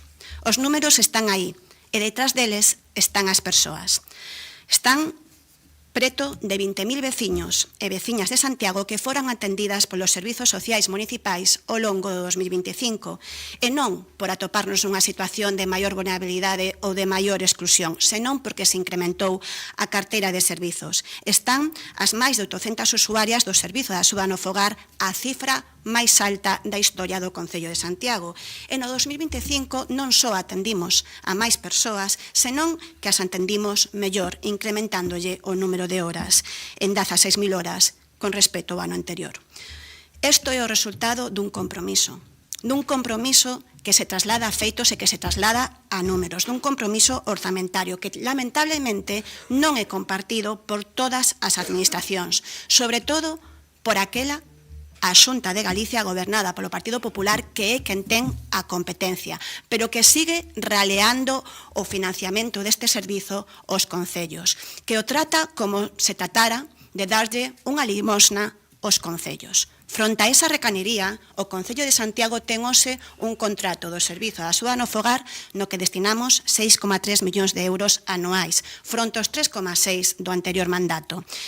E podo anunciar que aínda non nos conformamos e que ao longo deste ano licitaremos un novo contrato do Servizo de Axuda no Fogar que volverá a incrementar o seu orzamento máis dun millón de euros.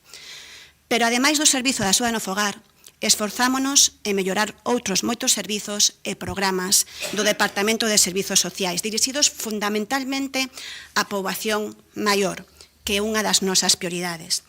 Pusemos en marcha o Xantar na Casa, do que se beneficiaron case 100 de persoas ao longo do 2025. Reforzamos e incrementamos o programa de teleasistencia domiciliaria, que pasou de 60 usuarios a 109 persoas. Pusemos en marcha o Servizo de Atención Inmediata, un servizo realizado por profesionais sanitarios para atender as urxencias domiciliarias. No 2025 tivemos preto de 2.000 crianzas de Santiago beneficiándose das bolsas de comedor, actividades extraescolares e material escolar, ás que volvimos destinar un orzamento de 1,1 millón de euros. Hai 10 anos non chegaba o orzamento a 170.000 euros. Anoten tamén ese dato, por favor, para cando falan de que en que cambiou Compostela, en que mellorou Compostela ao longo desta década. E engádanlle tamén a creación o ano pasado das novas bolsas para financiar gastos e servizos terapéuticos e compra de alimentos e gluten. Gastos como poden ser servizos para menores de logopedia, de fisioterapia, de psicoloxía, de terapia ocupacional. Por certo, dicía un voceiro do Partido Popular neste pleno, o señor Constela, cando facía eu este anuncio, de forma moi despectiva, dicía que non o veríamos, que era fume. Un par de meses despois, fíxose realidade. Seguimos reforzando tamén a atención ás persoas en fogar, incrementando as rutas nocturnas, entregando miles de packs de alimentos e bebidas e roupa de abrigo. Tamén realosando a moitas destas persoas nos recursos habitacionais dos que dispoñemos, aprobando o plan de abordaxe de sonfogarismo e tamén abrindo dentro duns meses o Centro de Atención Integral de Belvís. E iso É o que facemos dentro do Departamento de Servizos Sociais, mentres que outros e outras atentan contra os dereitos e a dignidade das persoas sen fogar, poñendo o foco e os medios de comunicación diante súa e alimentando os discursos do odio. Falan de axudar aos máis vulnerables, pero os seus feitos demostran o contrario. Por suposto, nin solucionamos todos os problemas, nin chegamos a todo desde o Concello. E sabendo, seguimos reforzando os convenios de colaboración coas entidades sociais que fan un traballo imprescindible en Santiago. No 2025 asinamos convenios con 24 entidades por un importe total de 770.000 euros. 120.000 euros máis que no ano anterior, que xa tiña un incremento en comparación co 2024. E este 2026 seguiremos mellorando. E seguiremos poñendo tamén o foco en unha cuestión que a nos parece que debe ser un colectivo prioritario na nosa acción de goberno, que é a infancia e a mocidade, con proxectos ambiciosos como a factoría de Salgueriños, que será un equipamento innovador que nos situará na vanguarda das políticas públicas para a xuventude e que é unha aposta polos mozos e mozas e, por tanto, polo noso futuro. Pero eu son unha firme defensora de que os cambios importantes non veñen só con grandes obras e por iso, ao longo do 2025, seguimos reforzando o Centro SOBE, por iso impulsamos por primeira vez un programa novidoso de conciliación para os rapaces e rapazas maiores de 12 anos, porque os problemas de conciliación das familias non rematan cando os seus fillos cumpren os 12 e van ao instituto. Por iso, pusemos en marcha os procesos de orzamentos participativos, por iso reactivamos o Consello Municipal de Xuventude e faremos o mesmo para constituir o Consello Municipal da Infancia. Quero tamén poñer en valor o traballo realizado durante o 2025 en outros departamentos como é o de emprego. Inauguramos neste 2025, ao principio do 2025, o Parque do Berce de Sar. Se non tiveron ocasión de visitalo, recomendo a súa visita porque paga moita pena. Estamos xa na recta final dos traballos do Ecobosque do Banquete de Conso, un proxecto financiado tamén con fondos europeos que conseguimos liberar da ameaza do cemento da senda ciclista da Xunta de Galicia, da senda ciclista do señor Borja Verea, cuestionada polos informes técnicos da propia Administración Autonómica. Rematamos tamén neste 2025 o acondicionamento do sesteadoiro do Monte Pedroso, gañando un novo espazo de lecer. Coido que é evidente que todo o que veño relatando é que este é o mandato do social e que o principal compromiso deste goberno é mellorar a vida da xente. E isto faise de forma transversal, non só desde o punto de vista dos servizos sociais municipais, tamén en mobilidade.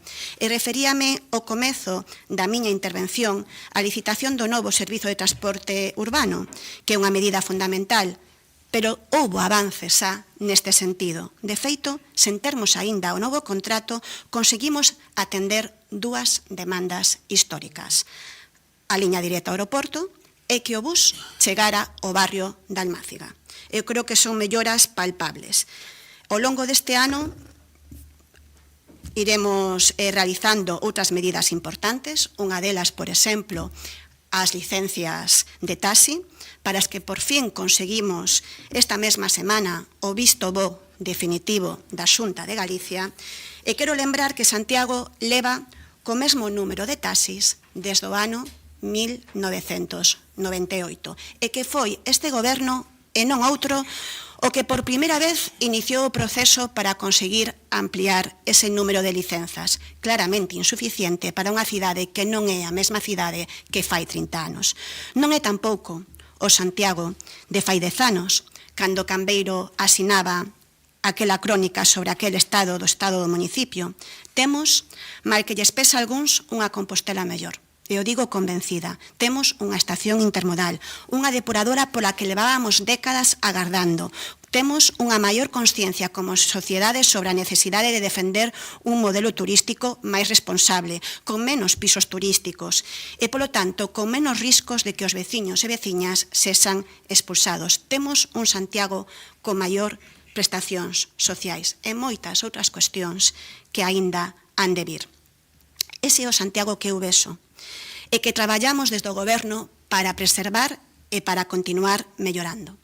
Ogallá ese fora o obxectivo de todos os concelleiros e concelleiras que formamos parte desta corporación. Moitas gracias. Grazas, señora Rozas. Ten a palabra o señor Guinarte cando queira. Bos días, señora alcaldesa, bos días, compañeiras e compañeiros. O debate do Estado do Concello é un instrumento moi necesario e saudable para exercer a transparencia e o control político da acción do goberno, pero tamén debe servir para poñer de relevo aquelas preocupacións reais da veciñanza que, de alguna forma, deben ser respondidas pola propia institución municipal. O debate que celebramos hoxe, o segundo deste mandato, non debera ser o derradeiro, pero o tempo dirá, pero, aínda que formalmente se trate de render contas do último ano, despois de case 1000 días de goberno do BNG e Compostela Aberta, pois ten un certo recendo de balance xeral. No debate do pasado ano, a alcaldesa iniciaba a súa intervención manifestando que, abro aspas, abandonamos a política cosmética e abordamos cambios profundos que tardan en verse e non xeran titulares de apertura. Cerro aspas. Hoxe utilizou algunha expresión semellante. A verdade é que unha afirmación que ben pode considerarse unha mostra maxistral de escapismo político, máis orientada a gañar tempo que a poñer feitos, logros, realizacións concretos en riba da mesa, por tanto, a render contas. Pero o tempo pasa, os mandatos duran 4 anos, e eses cambios profundos que non se vían hai un ano, seguimos sen tan siquera intuílos agora. Aquí non caben prórrogas ou ordes de continuidade das que tanto gusta este goberno local. O único do que sí podemos dar fe é dunha cidade paralizada no que depende da xestión local, cunha grave deterioración dos servizos básicos e un goberno que nin impulsa nin marca rumbo, como lle corresponde á capital de Galicia. Respecto ao de non xerar titulares, podemos dicir que aquí a alcaldesa errou na súa previsión. Titulares houbo, e moitos, pero non polos motivos desexables. Día tras día asistimos a un regueiro de novas do descrédito da acción do goberno municipal. Novas que evidencian as súas enormes dificultades para xestionar o día a día, aquilo que afecta directamente á vida dos veciños e veciñas, sen que existan excusas válidas, nin cosméticas, nin estructurais. A falta de planificación, de control, de diálogo, déixanos un escenario no que o goberno non goberna, limítase a tapar vías de auga, derivadas da súa ausencia de liderado. E o máis grave, só se decata de que hai auga cando lle chega ao pescozo, e nese momento aparecen as presas. Aínda que a alcaldesa, como manifestou esta semana nos medios, non sexa moi partidaria, nós imos falar neste debate dos servizos básicos, dos servizos esenciais, que hai que garantir á cidadanía, porque desprazalos do foco ou desvirtuar a súa importancia frente a outras cuestións, proxectos ideolóxicos e demais, é negar as competencias propias dun municipio que son de obrigado cumprimento. Nestes tempos de polarización, e a eso xa se fixeron varias referencias, o goberno convertiu en imposible o posible, ou mellor dito, convertiu o imposible en posible, ao suscitar un consenso de toda a cidade sobre os problemas de limpeza e o mal funcionamento do servizo de recollida de lixo. Colectores en baleirar durante días, producindo malos cheiros, acumulación de lixo nas rúas, semanas de espera para a recollida de voluminosos, unha clara evidencia da febleza do goberno para facer cumprir este contrato. Un consenso que non é menor no relativo ao mantemento de vías. Non houbo mes no que non se trouxeran a este pleno iniciativas que recollían as demandas dos veciños para reparacións das vías. Nós propuxemos unha planificación anual transparente para que todos os barrios e parroquias saiban cando e onde se realizarán as actuacións. O panorama de fochancas e afundimentos severos dos pavimentos que temos agora mesmo non son produto da casualidade, son consecuencia da falta de planificación. Falábamos antes de titulares, aí van dous. A falta de policías provoca o peche do túnel do Hórreo. Outra, Santiago queda sen servizo operativo de bombeiros por primeira vez desde 1921. Para non querer xerar titulares hai que recoñecer que non se pode facer mellor. Dous meses estivemos en axentes de policía necesarios para garantizar unha seguridade razoable. Co parque de bombeiros inoperativo un día sí e un día tamén. Un período no que a cidade quedou nunha grave situación de vulnerabilidade e desprotección ante calquera incidencia. Desde o Grupo Socialista propusemos solucións, reconverter as prazas vacantes da UMAT en prazas para bombeiros e policías e axilizar a convocatoria das prazas ofertadas. No pleno de novembro de 2025, do ano pasado, o Goberno comprometeuse a convocar antes de rematar o ano as 12 prazas vacantes dos 6 previstas nas ofertas públicas de emprego de 2023 e 2025. Cal foi o resultado dese compromiso? Ningún. En liñas xerais, hai que decir que a xestión do persoal atragóaselle a este Goberno. As ofertas públicas de emprego de 2023 e 2025 están sen convocar.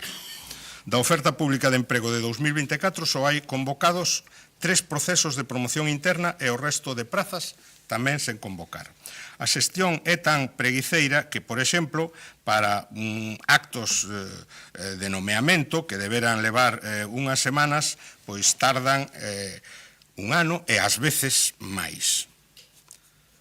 Un desleixo que esta semana acadou un novo fito histórico, o peche da rede de centros socioculturais, traballadores no paro, con nóminas sen cobrar e uns usuarios que non poden disfrutar duns servicios tan importantes para eles.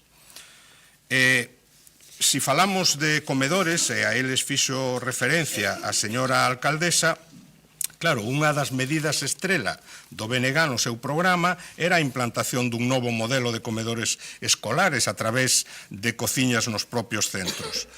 Foise demorando, como agora se recoñece, e caeuse esa proposta como un castelo de naipes. A realidade acabou impoñéndose as promesas e hoxe estáse camiño de licitar de novo un servizo de catering para o vindeiro ano.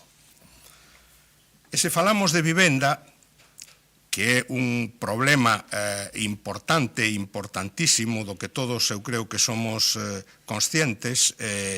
Claro, un goberno que non é quen de cumprir os mínimos exixibles na xestión diaria dificilmente poderá impulsar políticas transformadoras e de progreso que permitan a Santiago exercer o liderado que lle corresponde. Tamén se fixo algunha referencia a estas cuestións, pero realmente son logros. O rexistro de Soares déixanos un balance de un inmoble vendido e 3 judicializados. A poxa de parcelas municipais ofreceu un resultado tamén desigual.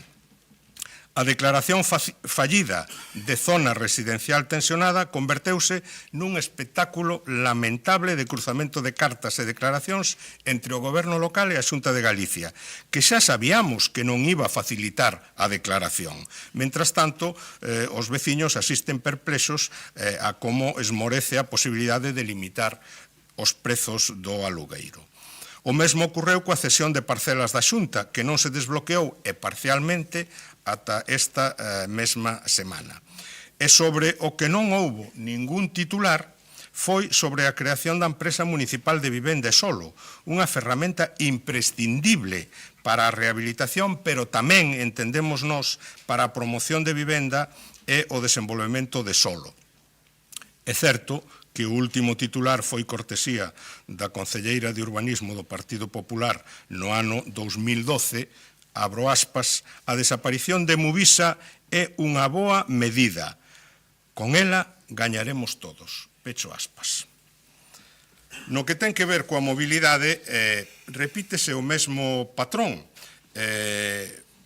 Un contrato de transporte público ao que o concelleiro Xan Duro estivo dándolle voltas, entendo que seguramente nos últimos 10 anos, cun xiro final de guión, como foi o cambio de modelo de contrato, un contrato que evidentemente é imprescindible para unha modalidade urbana sustentable e que agardamos e desexamos que se resolva máis cedo que tarde. Pero claro, doutra banda, canto haberá que agardar para a concesión das licencias de taxi? Unha demanda clamorosa de todos os sectores. Non queremos esquecer tampouco a municipalización dos aparcamentos da Praza de Galicia e da Praza de Vigo, dos que seguimos sen saber nada. Un apuntamento. Queremos lembrar que en outubro deste ano vence a concesión do da Praza de Vigo, porque xa vimos que o vencemento do da Praza de Galicia non estaba anotado no calendario do goberno. Outra municipalización da que non se volveu falar é a da xestión da recadación de multas. Pero claro, para levar a cabo políticas transformadoras, as entidades locais teñen que aproveitar ao máximo todas as ventás de oportunidade que se abren, e unha desas ventás de oportunidade son, sen dúbida, os fondos europeos, os fondos Next Generation, o mecanismo de recuperación e resiliencia. Claro, durante o mandato pasado, sen contar as axudas á rehabilitación, o goberno socialista captou fondos por importe de máis de 17 millóns de euros. A xestión do bipartito deixa perdas millonarias que paralizan proxectos decisivos. Estou a falar de os que ten que ver con algúns por todos coñecidos, a Lagoa do Auditorio, etc. E esas obras ou servizos, no caso de realizarse, terán que levarse a cabo con fondos propios. Quero recordar que os fondos captados neste mandato por este goberno no plan EDIL, dos que descoñecemos a súa programación, hai que ter en conta que nese plan penalízase ou premiase a axilidade na execución. Temos motivos fundados para estar preocupados. Con este panorama non é de estranar que durante os 2 primeiros anos completos do goberno bipartito, 24 e 25, a licitación da obra pública minguase un 28,5% respecto aos 2 primeiros anos da legislatura anterior, os anos 20 e 21, anos marcados ademais pola COVID-19. E a isto hai que engadir que compre facer unha reflexión sobre eso, que un goberno que presume de poñer a cidadanía no centro, cunhas políticas máis sociais que nunca, non licitou ningún só contrato maior con reserva a centros especiais de emprego, de iniciativa social e a empresas de inserción.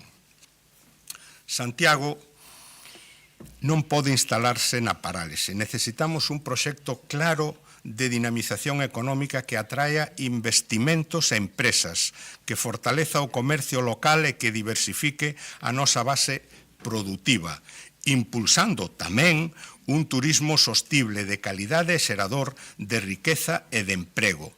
Sen tecido económico sólido non hai emprego de calidade e non hai oportunidades para a mocidade, non hai futuro para a cidade.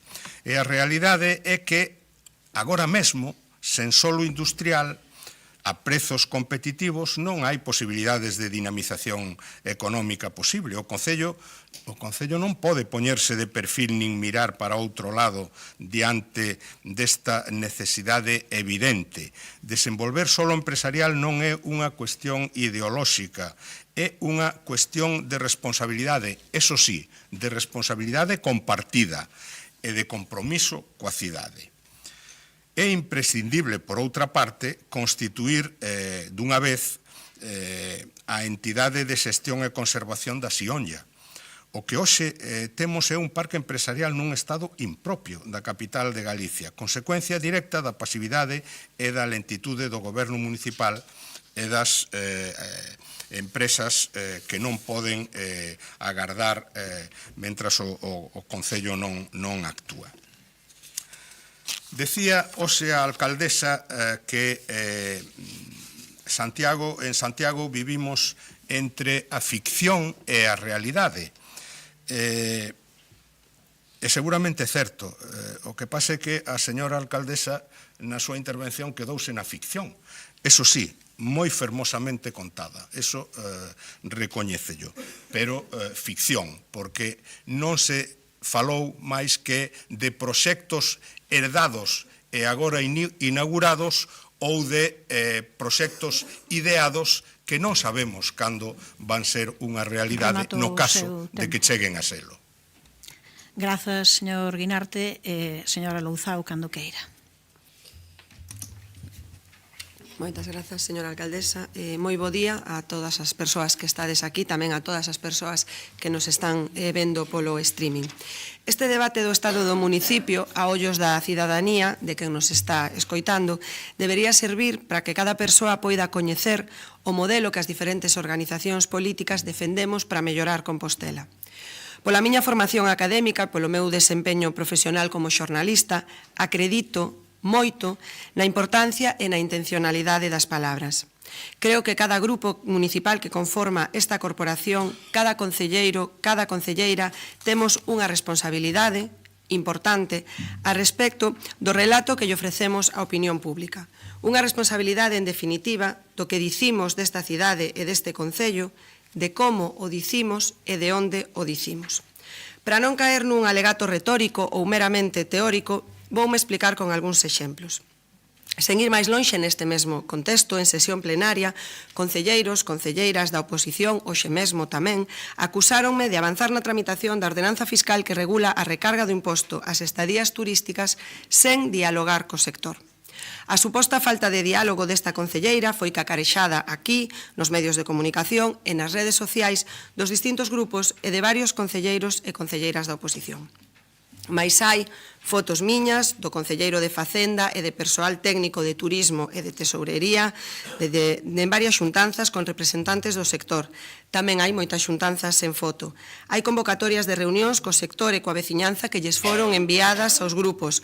Hai ata un acta asinada polo secretario que forma parte do expediente da ordenanza dando conta dunha destas xuntanzas. Hai novas na web institucional e hai novas publicadas nas páxinas dedicadas á información local nos medios de comunicación. Houbo reunións, houbo diálogo e está documentado, con luz e taquígrafos. Este discurso do non diálogo mantívose ao longo de todo 2025, como unha ladaíña constante, sen rubor e sen pudor por parte de quen o sostivo, a pesar de que sabía que non era verdade. Mais a realidade é teimuda e o discurso da realidade, o que se basea nos feitos, sen trampa nin cartón, di que o 2025 quedará escrito no libro da historia deste país como ano en que Santiago de Compostela puxo en marcha o imposto ás estadías turísticas.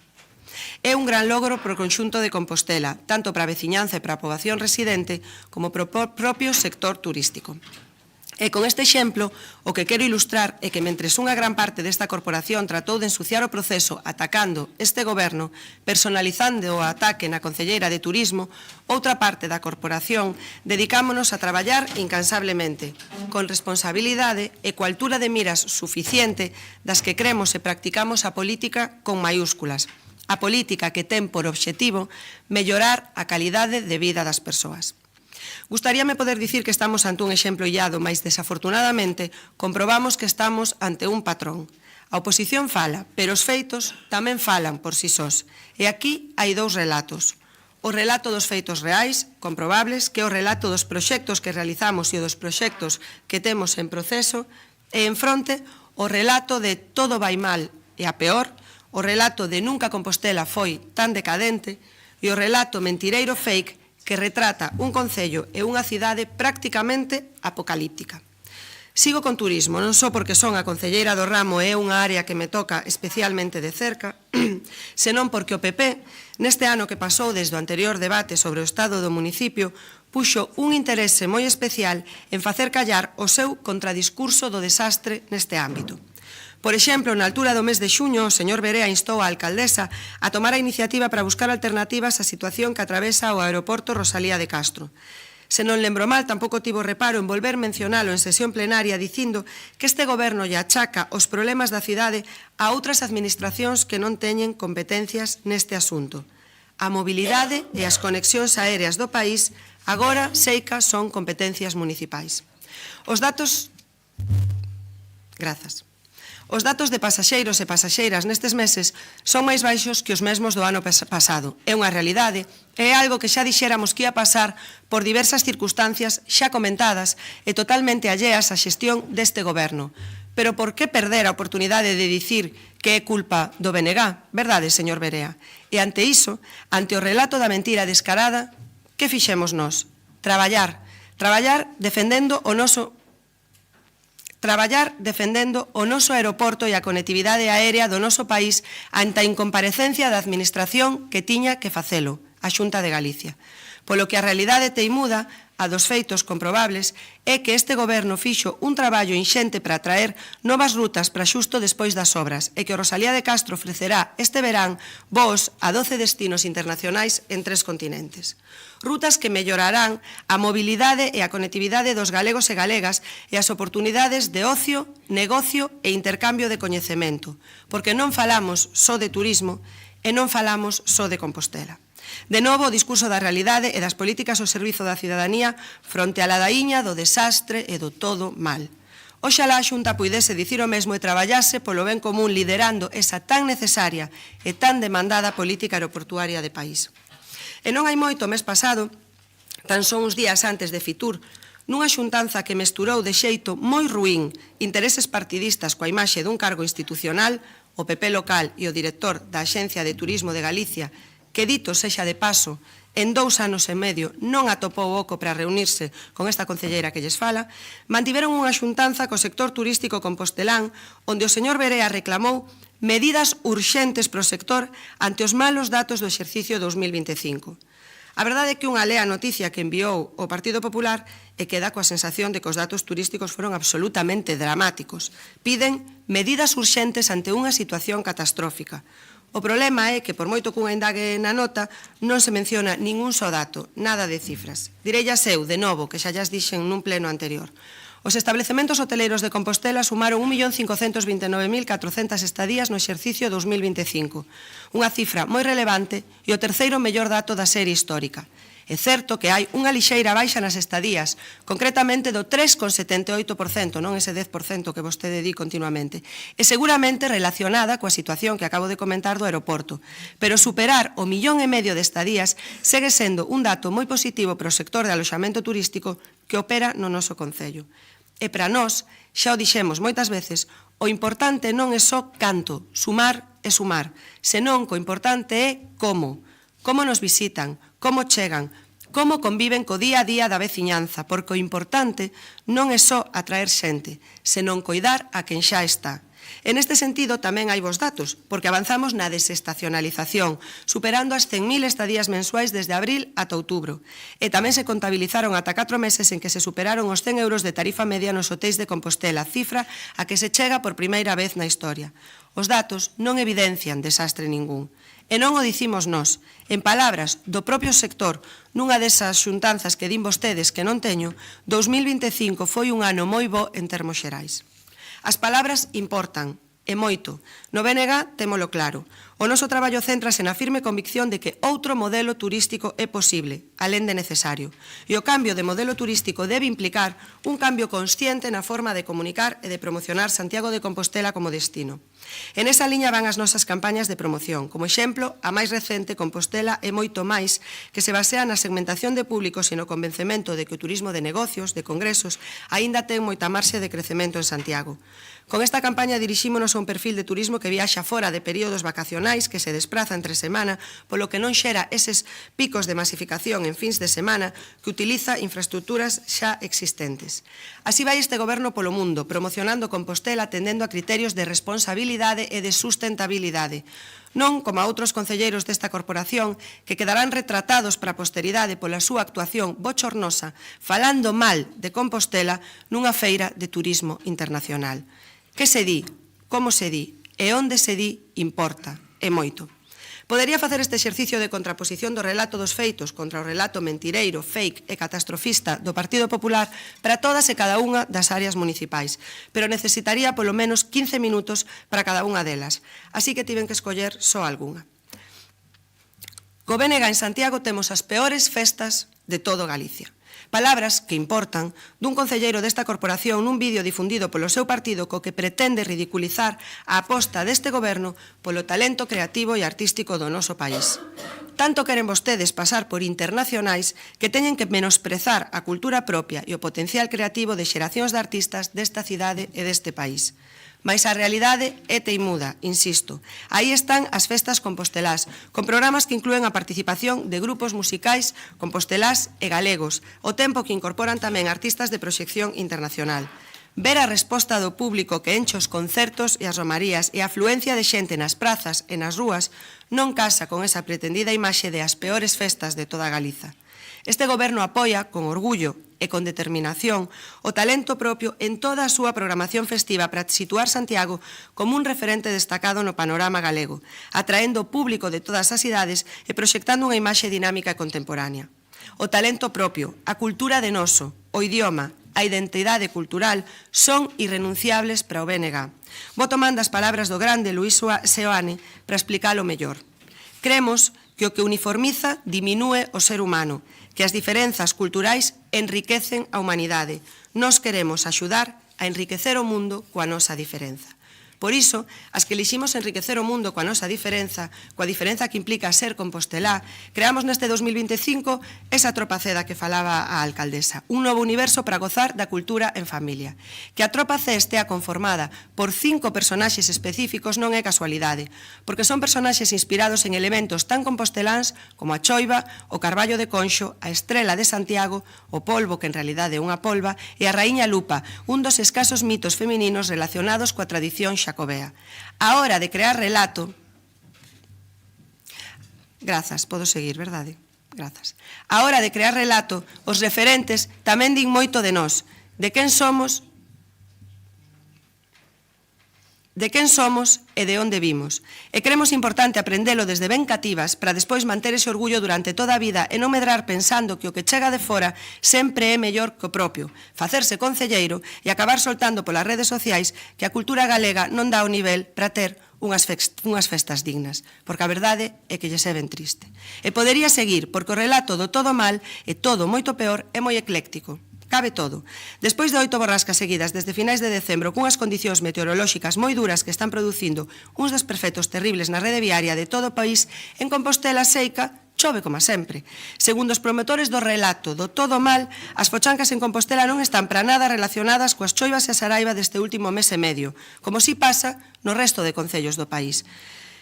Estamos a ver unha proliferación de baches nas nosas rúas moi importante, común ao resto das cidades como consecuencia dunha climatoloxía moi adversa. Goretti San Martín? Non. Rei Varela, alcalde de Ferrol, do Partido Popular, este mesmo luns. Vayan vostedes avisalo de que non busque excusas, que en Ferrol Seica chove como sempre. O relato catastrofista, o relato da crispación, non é só dañino para a imaxe de Compostela. Non só é un relato claramente fake, senón que ademais agocha unha clara falta de proxecto. É o relato baleiro do ruído que non achega nada a Compostela. Unha das mostras máis claras vivímola o pasado mes de outubro nese intento de sacar adiante unha moción de censura que amosou sen ambaxes que hai concelleros e concelleras nesta corporación dispostos a sentarse na cadeira da alcaldía ao precio que sexa. Ata parecía que cun programa alleo. Pois mentres algúns e algunhas intentaban xogar o xogo das cadeiras con gran profusión de titulares e de vídeos e post en redes sociais, outras centrámonos no verdadeiramente importante para este concello. Sen ir máis lonxe, ese día, o día daquela moción de censura que tamén resultou ser fake, eu pasei parte da xornada nunha xuntanza de traballo con representantes de outros concellos sobre a materialización das actuacións incluídas no PAI Horizonte Compostela, que, como todos vostedes saben, traerá a este concello un investimento de 14,5 millóns de euros para transformar a zona norte da cidade. Calquera pode xulgar a diferenza. Mais, dende entón, o relato do ruído non foi a menos, todo o contrario. Lembran vostedes seguro que no debate sobre o estado do municipio do ano pasado eu lin aquí a listaxe de insultos que adoito escoitamos nesta sala. Se este ano a volvese ler, a lista sería aínda maior. Mais Eu agradeceríalle, señora Barcia, que me deixe seguir, se pode ser. Mais fronte ao discurso do insulto... Por favor, non ten uso da palabra, señora Barcia. Non ten uso da palabra. Pero non ten uso da palabra, señora Barcia. Por favor, pídolle que estea en silencio. Continúe, señora Luza. Moitas grazas. Mais fronte ao discurso do insulto, no BNG abogamos polo traballo político, serio, rigoroso, sempre pensando na veciñanza e no ben común. O noso discurso é o da rexeneración urbana, o da renaturalización e a compostaxe para diminuir a afección ao medio, o das melloras nos programas de conciliación que tanto importan no día a día das familias con crianzas pequenas, o dos orzamentos sociais, o das melloras nos equipamentos deportivos, o do desbloqueo da parcela de peleteiro, o do feminismo, o do orgullo picheleiro e o da man tendida sempre que sexa necesario para mellorar a calidade de vida da veciñanza. Fronte ao relato bronco e fronte ao relato das cortinas de fume estará sempre o relato do BNG, co corazón en Compostela e a mente despexada, coas luces longas pensando tanto no presente como nas xeracións vindeiras, orgullosas de vivir... Si me disculpa, si quere pode restarme, pero bueno, hubo unha interrupción, pero pode restarme da seguinte quenda, non hai problema. Continúe. Grazas, señora alcaldesa. Co corazón en Compostela e a mente despexada, coas luces longas, pensando tanto no presente como nas xeracións vindeiras, orgullosas de vivir na que para nós é a mellor cidade do mundo, o mellor concello do mundo, e polo que traballamos e seguiramos traballando arreo, con ilusión e con responsabilidade, elevando con fachenda o nome de Compostela aló onde vayamos. Como eliximos estar no mundo tamén forma parte do relato, e como as palabras tamén importa moito. Moitas grazas. Grazas, señor Berea, cando queira.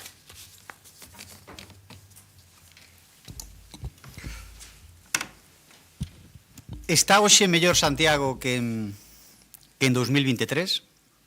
Esta é a única pregunta que temos que responder neste debate.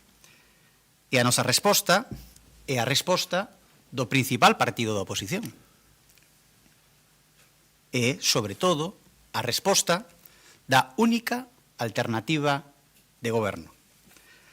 Hai unha realidade que non é discutible. Somos a única forza de cambio que hai en Santiago. E, polo tanto, o futuro da cidade ten só dous camiños. Seguir gobernada por unha sorte de tripartito, Partido Socialista, BNG e Compostela Aberta, ou abrirnos unha oportunidade que só poderán darnos os santiagueses. Imos dividir esta intervención en dúas partes. Por unha banda, o balance. Cumpríronse as promesas? Arranxáronse os problemas? Está mellor Santiago que en 2023? E a segunda parte da intervención sobre o futuro. Que propoñemos nós? Que propoñemos nós como única alternativa de goberno? Como única forza de cambio? Este debate, sempre, o debate do Estado do municipio, ten que responder a mesma pregunta. Está mellor Santiago que en 2023? E, ademais, é unha pregunta que ten que trasladarse a todos os cidadáns, a todos os santiagueses, a todas as compostelas. Para nós, a resposta é clara. Fixeron e están a facer as cousas moi mal e non merecen seguir aí. Tiveron a oportunidade de gobernar Santiago e malgastárona. Por qué? Porque con Goretti, San Martín, todo funciona peor. Isto non dá para máis. En vivenda, resultados, cero. Nunca tan difícil foi conseguir unha vivenda en Santiago. Nunca as vivendas estiveron tan caras, nunca os alugueiros estiveron tan altos. Cero ideas, cero proxectos, cero solucións. Con Goretti e San Martín, todo funciona peor. Autobuses, resultados, cero. Vai acabar o mandato e en Santiago non haberá nin novas líneas, nin novos autobuses. Seguiremos cos peores autobuses de España. O peor exemplo deste tripartito, 10 anos de retrasos con culpables, con nomes e apelidos. Partido Socialista, BNG e Compostela Aberta. O mesmo que temos hoxe, xa o tiñamos. Un concurso paralizado. Resultados, cero. Por qué? Porque con Goretti y San Martín todo funciona peor. Limpeza. Seguen sen explicarnos por que este goberno ten a cidade máis sucia que nunca. Por qué? E, sen embargo, os santiagueses estamos a pagar máis que nunca polo servizo de limpeza? Culpables con nomes e apelidos. BNG, Compostela Aberta, Partido Socialista. Por que a cidade está máis sucia que nunca? Porque con Goretti, San Martín, todo funciona peor. Taxis. Teñen a cidade sen taxis e ademais culpan aos taxistas. Prohíben as VTC, pero o goberno de Goretti San Martín contrata VTC. ¿Por qué? Porque con Goretti San Martín todo funciona peor. Centros socioculturais. Unha auténtica desfeita. Por primeira vez na historia, os centros socioculturais pechados.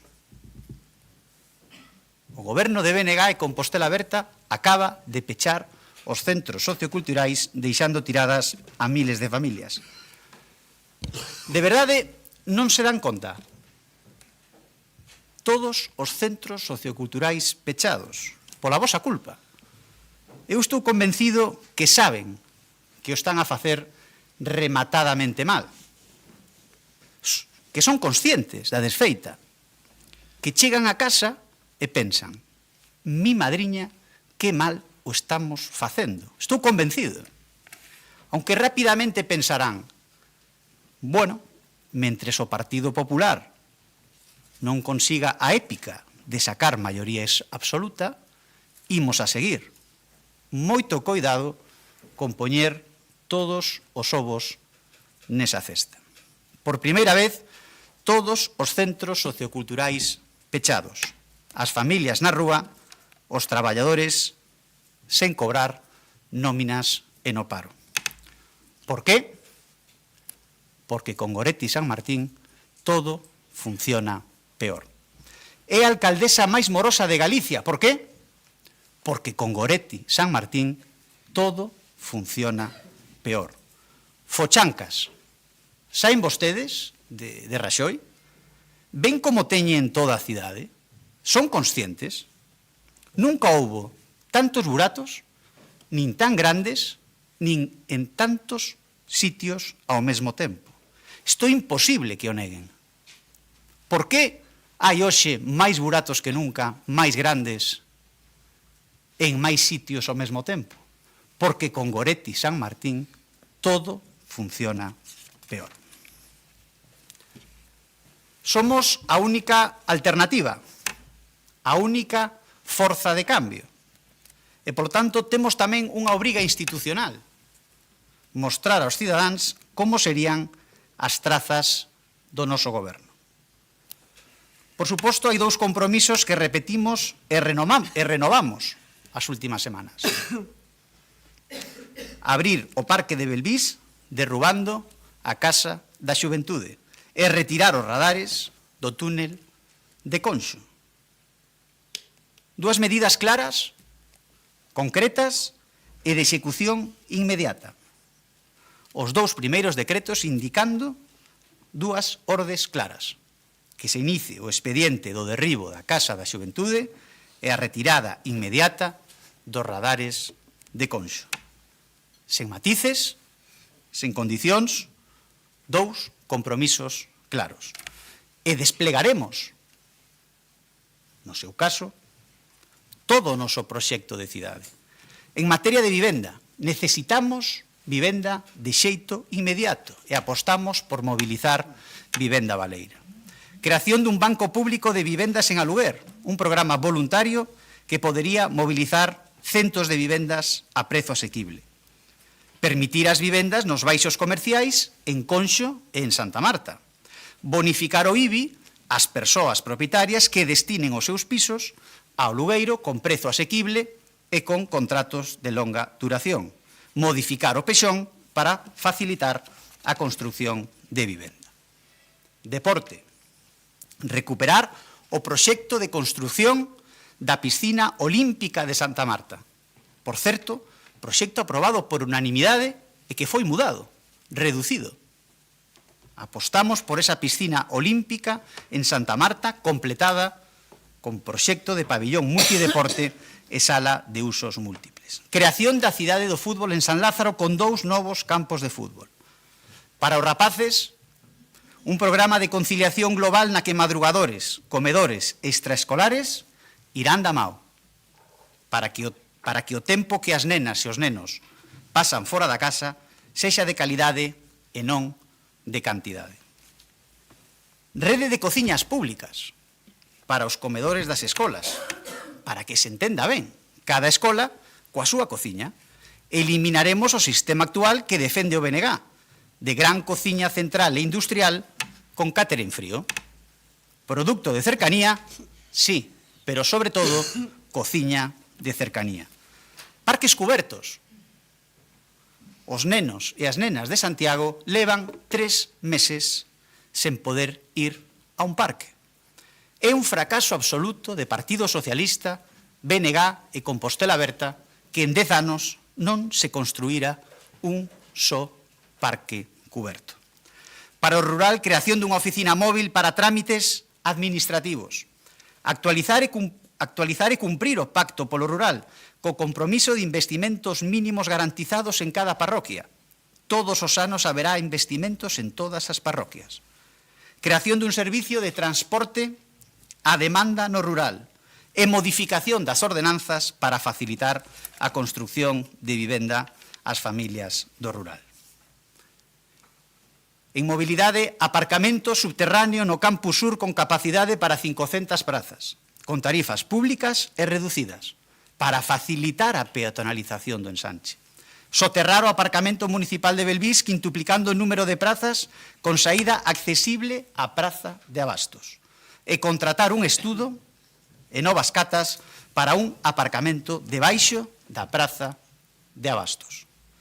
Incrementar e activar as cámaras de videovixiancia cos novos modelos de última xeración para seguimento mediante intelixencia artificial.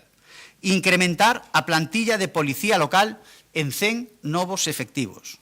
Cumprimento dos prazos de pagamento a proveedores. Remodelación integral do refuxio de animais de bando. Plan cuatrianual intensivo de mantemento de estradas e beirarrúas. E convertir a parcela de Peleteiro no verdadeiro corazón do ensanche, co 100% do seu espazo destinado a equipamentos públicos, o 100% do seu espazo. Gran plaza e parque, ximnasio e piscina, centro de día e casa de maiores, biblioteca e auditorio. Como lle dicía, é a nosa obriga institucional, unha obriga institucional da única forza de cambio que hai en Santiago, mostrarlle á cidadanía como sería o noso goberno, como é o noso proxecto de cidade. 25 medidas que definen o futuro goberno do Partido Popular en Santiago, se así o deciden os cidadáns.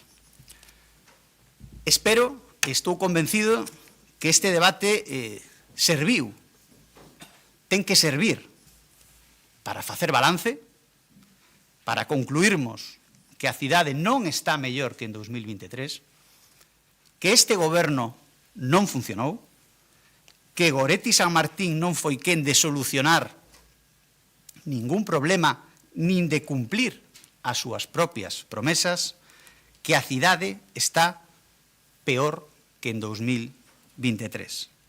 Isto é un clamor. E por qué? Porque con Goretti San Martín todo funciona peor. Espero, estou convencido, que este debate sirva tamén para poñer sobre a mesa o único proxecto de cambio posible, a única forza de cambio que hai hoxe en Santiago, que sirva para abrir as portas a esta forza de cambio que escoita, entende e comprende o futuro que merece Santiago. Grazas, señor Berea. Non sei se quere utilizar a segunda quenda, señor Muiños. Non houbo ningunha alusión, non houbo ningunha alusión, houbo un rifirrafe entre vostedes. Ela non fixo ningunha alusión, non ten dereito a ese minuto. Non ten dereito a ese... Dígolle, insisto, non ten dereito a un minuto porque na súa tal. Non. Vale. Non houbo ningunha alusión, ou seja, non houbo ningunha alusión. Eu entendo, presido isto, pero entendo como non que houbo alusión, no seu discurso non houbo un rifirrafe única e exclusivamente tendo en conta únicamente o que pon o regulamento é se hai alusións directas no seu discurso.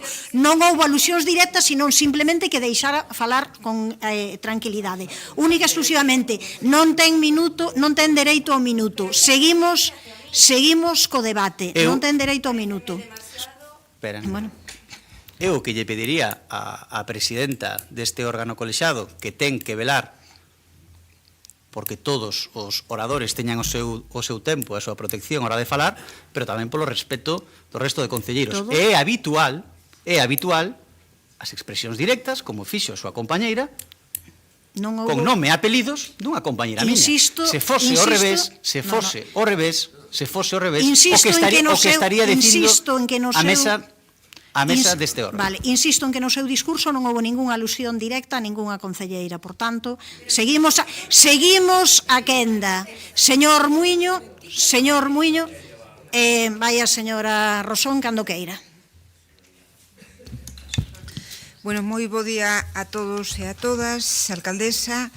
Nos imos remar sempre a favor de coidar o noso concello, de coidar as nosas veciñas e veciños, e queremos seguir sendo esa oposición crítica e exixente, pero coherente e propositiva. Pero, como digo, a lealdade e a responsabilidade non son incompatibles coa crítica. E teño que decirlle que nestes 3 anos vostede demostrou ter 2 enormes fraquezas para unha política. Cobardía e pouca palabra.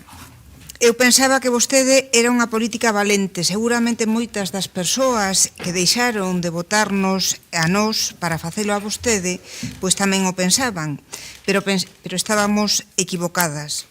É cobarde coa xestión do contrato de auga, empregando a oposición como excusa para aplicar o modelo da concesión, que é o modelo que aplica o BNG ali onde goberna, emprega a oposición porque non é capaz de poñerse de acordo con Compostela aberta, porque vostede neste, como noutros temas, xogou sempre coa ambigüedade poñéndose de lado.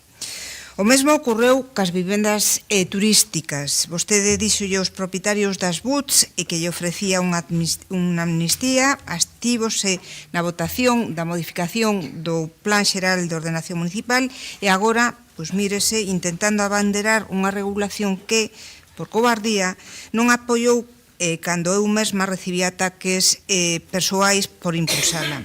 Un exemplo de coherencia e sororidade pola súa banda.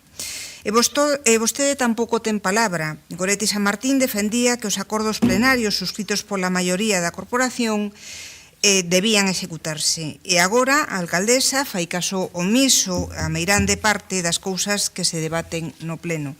Goretti San Martín dixo que retiraría o radar de Conxo por ser meramente recadatorio, e agora a alcaldesa non só o defende, senón que quere poñer máis. Goretti San Martín criticaba a falta de control sobre as concesionarias e agora a alcaldesa fai deixadez das súas funcións, impón unhas sancións de vez en cando e non fiscaliza a actuación das concesionarias responsables da limpeza ou da reparación de viarios, entre outras moitas. Goretti San Martín defendía que o goberno local debía mediar e tomar partido nas negociacións entre traballadores e empresas adxudicatarias, pero agora a alcaldesa, di que iso son relacións laborais nas que o goberno non se pode meter. Canto cambiou o conto do que vostede decía ser o que nos está demostrando que é. Mire, as que non imos cambiar somos nós. Díxeno ao principio, dixo antes o meu compañeiro Gonzalo, queremos seguir sendo a oposición útil, coherente e propositiva. Porque aínda que as cousas non se están facendo ben, como é por todos sabidos, todo é susceptible de empeorar. Por iso, queremos fixar 4 retos en positivo, abordar neste último ano de mandato fundamental para que o seu goberno non se sume aos 4 anos perdidos que supuxo o Partido Popular e os 4 de parálise por Compostela Aberta. Primeiro, o problema da vivenda debe ser tomado en serio, debe desbloquearse a declaración de zona de mercado residencial tensionado, pero tamén poñerse en marcha a nova empresa de vivenda solo para impulsar nova vivenda e reforzar programas de rehabilitación. E, sobre todo, debe elaborarse un censo de vivenda baleira para que eses inmobles tributen máis, procurando así que se incorporen ao mercado de alueiro e debe mellorarse a xestión urbanística de licencias. Segundo, desbloquear os contratos en precario, o do transporte paralizado, o do contrato de auga, seguindo o modelo que todas sabíamos que era o único posible, realista e con respaldo técnico. En terceiro lugar, é necesario mellorar a xestión contable e económica do Concello, foi o gran debe durante o pasado 2025, axudas e subvencións que non se pagaron en tempo, a gran débeda acumulada no pago das horas extraordinarias de bombeiros e policía local, proveedores que están máis dun ano sen cobrar ata que se levan expedientes de recoñecementos extrajudiciais para pagar facturas mal feitas e un longuísimo etcétera. O goberno local debe axilizar os procesos de emprego público para dimensionar este departamento e poñer a funcionar toda a súa infraestructura de persoal asesor e directivo para evitar que isto volva a ocorrer.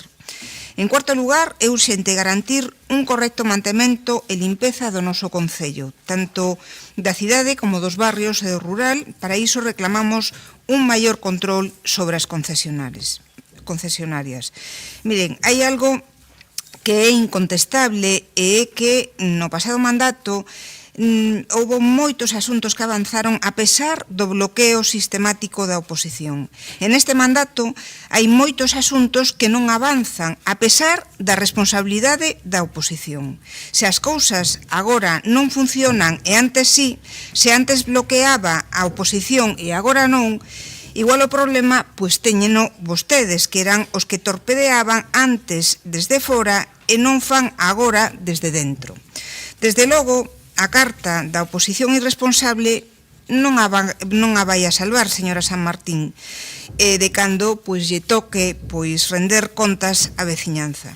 Nós estaremos encantadas de explicar a toda a cidadanía cada paso que demos, cada decisión que tomamos e cada votación que apoiamos e que non.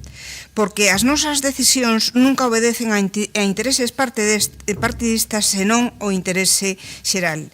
Neste ano que lle queda, sexan prácticas, xestión, control, diálogo e pragmatismo. O que lles reclamamos é avanzar e que estean á altura do que Compostela merece e que se cumpran os acordos que se alcanzan con nós. Desde logo, por a nosa banda, sempre nos terán ao lado do interese xeral.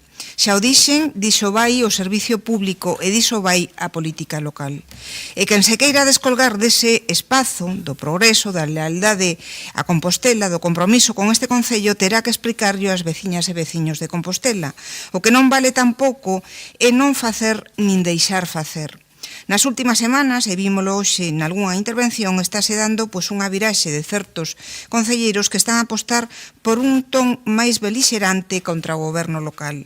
A min pareceme formidable, porque tampouco merecen outra cousa, vista a situación na que se atopa o noso Concello, pero non nos esquezamos de que toda a corporación municipal temos certo grao de corresponsabilidade co que ocorre en Santiago de Compostela.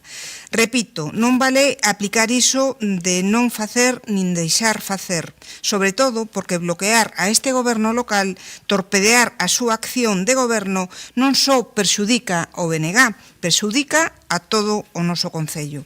Non sabemos que as cousas non van ben, sabemos que existe unha falta de mantemento brutal no noso Concello, que nunca tan mal estiveron as rúas e os parques, sabemos que hai pouca obra pública en marcha e temos claro que falta moitísima xestión diaria. Pero chegados a este punto, a pregunta é: que se pode cambiar para que isto vaya mellor? Nos creemos que a opción viable sexa cambiar a forma de facer oposición e optar polo bloqueo a todo pola crítica sen control, como parece que teñen optado algúns, porque seguramente iríamos a peor. Eu pediría á alcaldesa que reflexione sobre os cambios que pode facer para rachar a inercia na que temos entrado. Cambios na forma de organizar o traballo, cambios da forma de xestionar, pero algo ten que cambiar. Se non cambia, a mellor activista do Partido Popular será vostede, señora San Martín, por acción ou inacción. A responsabilidade será súa. O resultado destes 3 anos foi un 10 en política xestual. Lo vimos hoxe con ese precioso discurso e esa metáfora das 7 portas e de voar alto. Pero nas cousas de comer, nos problemas do día a día, nos investimentos, na execución de proxectos que dependen de fondos europeos, no diálogo co tecido social e coas outras institucións, no traballo de verdade, están claramente suspensos. E o peor non é que a señora San Martín suspenda, o peor é o que queda para as nosas veciñas e veciños. Déixense de retórica, menos actos e menos contos, e máis traballo, máis rúa e máis xestión.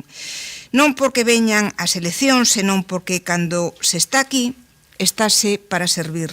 Gonzalo, Mila, Marta e eu mesma estamos aquí para servir no que faga falta, pero fagan o seu traballo.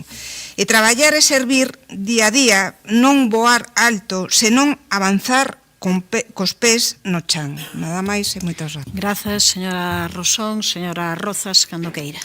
Moi bo día a todos e a todas de novo. Hai xusto 2 meses participábamos case todas e todos nós que estamos aquí nun acto deses que se poden considerar históricos, a apertura da mostra coas esculturas do mestre Mateo recuperadas do espolio da familia Franco. Foi un triunfo, pero tamén foi unha lección.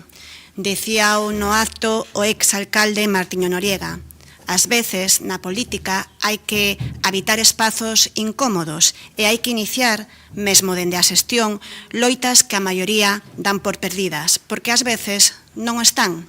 Só había que ter a valentía de inicialas e a paciencia de batallalas. Diso, a miña organización, Compostela Aberta, sabe moito. E moitas desas loitas que nos dicían que eran imposibles son hoxe logros para o ben común. Recuperar o roubado por Franco, termos unha depuradora onde dicían que era imposible construíla, cobrar unha taxa turística, limitar os pisos turísticos ou as tendas de souvenir. Quedan outras moi importantes e, sobre todo, unha delas, a da auga. Pronto teremos de novo oportunidade neste pleno de manifestarnos e de explicarlle á xente onde estamos e que intereses defendemos. Nós témolo claro. Poñémonos do lado da veciñanza que sabe e mesmo sufriu nos seus petos o que foron máis de 50 anos dunha concesión chea de irregularidades, mesmo dito polo Tribunal de Contas. Quen sabe os veciños que o diñeiro da auga non está nunha rede moderna e sen avarías, nin nas contas do Concello de Santiago. Nós volveremos a demostrar a nosa valentía, que non é temeridade, porque os informes din o que din, e deixan as sospeitas que deixan sobre o modelo que algúns queren perpetuar. Nós sabemos que os informes e os datos están aí para demostrar outros modelos e outras formas de xestionar o ciclo da auga, e no que non sabemos é porque se sigue defendendo un modelo que claramente non funcionou e non sabemos procurando o beneficio de quen. Vou utilizar a miña segunda quenda sobre todo para responder algunha das cuestións mencionadas pola oposición neste pleno. Eu comecei a miña primeira intervención recoñecendo con absoluta honestidade que chegamos a este debate con asuntos importantes que non están no punto que agardábamos. E falábamos de centros socioculturais, e esta non é a executación que nos gustaría, e as decisións que tivemos que adotar como goberno non foron as máis fáciles, pero entendemos que sí, as máis responsables. Sí, e onte mesmo, e hoxe tamén, o portavoz Xindo Guinarte e onte a concellera Marta Val decía a través das redes sociais que o Partido Socialista non tería chegado a esta situación. É certamente curioso, señora Val, e yo digo con todo o aprecio do mundo, é certamente curioso porque foi a mala xestión do seu goberno socialista do que vostede formaba parte o que nos trouxo ata aquí. Sabe vostede perfectamente que o contrato que recibimos do seu goberno estaba mal dimensionado. Sabe que as traballadoras gañaron no xulgado o recoñecemento dos dereitos salariais que vostedes lle negaron nos pregos e que iso derivou en problemas para a empresa adxudicataria do servizo. E o PSOE sabe tamén cal é a situación non só en Santiago da empresa Serviplus. É curioso porque mentres Marta Val di que o Partido Socialista nunca tería chegado a esta situación, na Coruña, o goberno da súa compañeira socialista, a alcaldesa Inés Rei, acaba de suspender o programa Lecer, que contaba con 60 profesores e con máis de 3.500 alumnos. E por que suspenderon o programa? Pois porque a empresa que o prestaba era nada máis e nada menos que Serviplus, que tampouco pagaba as nóminas do persoal na Coruña como non paga as nóminas das traballadoras dos centros socioculturais de Santiago. Así que, señora Val, sexamos claros, sexamos responsables e rigurosos. O Partido Socialista tería chegado á mesma situación. Unha situación que en parte provocou o Partido Socialista e que o Partido Socialista afrontou na Coruña cunha decisión tan dura como a que afrontamos en Santiago. E, por certo, o Concello de Santiago os trámites polo menos os tiña bastante máis avanzados porque tiñamos a adxudicación feita, cousa que o Concello da Coruña non, porque non iniciou nin a licitación.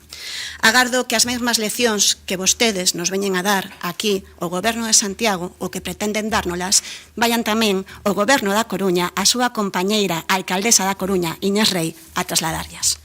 Señor Berea, vostede fixouse aquí un exercicio sorprendente. Fala do seu programa electoral, faltando máis dun ano das eleccións municipais, veunos aquí a contar o seu contido. Eu non podo deixar de pensar nas eleccións do 2023 e o programa que tiña publicado. Aquel programa que foi mudando semana a semana para adaptarse ás circunstancias. Vostede chegou a dicir que era un documento vivo. Era un documento vivo menos incluso as 2 semanas das eleccións municipais. Quen sabe en que acabarán as promesas que vostede hoxe dixo aquí, por certo, bastante populistas. A vostede tanto lle ten a situación de Santiago, a vostede tanto lle ten a situación dos centros socioculturais, o transporte público, o bo funcionamento dos servizos sociais, as políticas de vivenda, dalle igual. Dalle igual porque o seu discurso catastrofista estaba escrito desde o primeiro día deste mandato e non o vai a mudar, aconteza o que aconteza. Son, pois, vostedes sempre esa situación de alarma que queren trasladar de que vai a chegar a apocalipse. Eu imagino que vostede e o seu grupo municipal estarán preocupadísimos, pero preocupadísimos, polo que está a acontecer en Ferrol co servizo de bombeiros. Imagino que vostede visitaría coa súa compañeira Paula Prado e cos medios de comunicación o Parque de Bombeiros de Ferrol. Este domingo vai a quedar con 2 efectivos. Estou agardando ver as fotos desa visita. Tamén imagino que estará preocupado pola vida e pola seguridade da veciñanza de Ferrol. E imagino que estará reclamando a dimisión do seu alcalde, que mesmo recoñeceu públicamente e no pleno que se nega a reunirse cos persoal traballador do Servizo de Bombeiros. Imagino que nesas conversas que vostede ten co alcalde de Ferrol, o Partido Popular, lle afeará tamén a existencia de narcopisos ou a oleada de roubos con violencia. E non me despistei, que xa empezo a ver que hai quen se queixa de que estea falando desto. Sei que estamos no debate do Concello de Santiago e sei que aquí temos que falar dos problemas da veciñanza de Santiago, mas creo que a obriga de todos os concelleiros e concelleiras é sernos honestos, cos veciños e coas veciñas a quen representamos. E vostede, señor Berea, non o é. E a primeira proba e os compromisos electorais que acaba de asumir neste pleno, que van a acabar como acabou a senda ciclable de Conso chamada Senda Borja Berea, con informes técnicos autonómicos e municipais en contra, coa posición da veciñanza, veremos se tamén na xustiza. Paréceme ou moi atrevido vostede en algunhas cuestións que demostra ou descoñecemento ou que todo lle dá igual con tal de conseguir chegar á alcaldía do Concello de Santiago. Non é vostede honesto, señor Berea, cando lle di aos veciños e veciñas e colla as súas preocupacións, por suposto, lexítimas, e lles di que vai a solucionar o problema dos puntos de venda de droga, porque vostede ben sabe que mentras haxa quen compre, vai haber quen venda. E vostede ben sabe que a competencia en narcotráfico é da Policía Nacional, en Santiago e en Ferrol. E se vostede fora honesto, non nos diría que vai a contratar 100 policías, que vai a contratar 300 bombeiros, porque eso sabe perfectamente que vostede é habilitado nacional, que non é posible, que non é legal facer iso en 4 anos. Non está tan elevada a tasa de reposición, lamentablemente. Así que eu creo, de verdade, que ese non é o estilo da organización política que represento, non é o noso estilo, pois, facer como a vostede e alimentar eses discursos alarmistas e esa crispación que, se teño claro algo, e que vai a ser a súa única herdanza que vai deixar neste mandato. Porque o vemos a diario. Descualifican continuamente. Faltan o respeto a este goberno en cada intervención. Elevan o tono de maneira innecesaria, e indígnase ante a mínima crítica con esa dobre vara de medir que ten e que ten o seu grupo municipal e que levan exhibindo desde a primeira sesión plenaria. Todos os concelleiros e concelleras da Corporación de Santiago estamos aquí representando a veciñanza, todos. Podemos ter ideas diferentes, pero todos representamos a veciñanza. Desprezarnos a nós da maneira na que vostedes o fan a diario é desprezar os veciños e veciñas de Santiago que decidiron que debíamos estar aquí sentados e, sobre todo, é desprezar a democracia. Moitas gracias. Grazas, señora Rozas. Señor Guinarte, cando queira. Bueno, a alcaldesa decía, o sea, na primeira intervención, fíxonos un fermoso relato recorrendo as portas que circundan a antigua muralla de Compostela, e aí falounos de proxectos, de ideas, falounos de realizacións, de inauguracións. Claro, os proxectos son esos, son proxectos. Aí se falou da Virxe da Cerca, se falou de Santiago de Chile, de algunhas outras cuestións, e logo, claro, as realizacións, pois son realizacións que ven do mandato anterior. É verdade, iso que dixo tamén ao principio, de que hai que traballar a medio e longo plazo, pero hai que recoñecer cando se fai referencia a esos logros, que esos logros ven de donde ven. Claro, fala de que en Santa Isabel pois houbo que facer melloras no proxecto e... Bueno, poucas das gracias, naturalmente, pois ás veces os proxectos hai que melloralos antes de sacalos adiante. Outras cuestións, Raxoi, as obras de accesibilidade, pois ese é un proxecto que son os fondos que se obtiveron no mandato anterior. En fin, as obras en Vite, en Santa Isabel, en fin, Peleteiro, bueno, outro tanto do mesmo.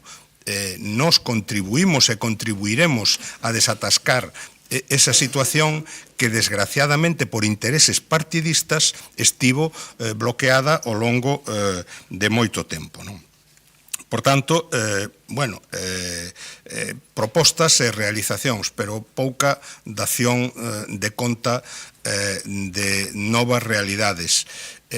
Agora a voceira de Compostela Aberta introduce un novo elemento que é o de que as cousas que lle salen mal son culpa do goberno anterior.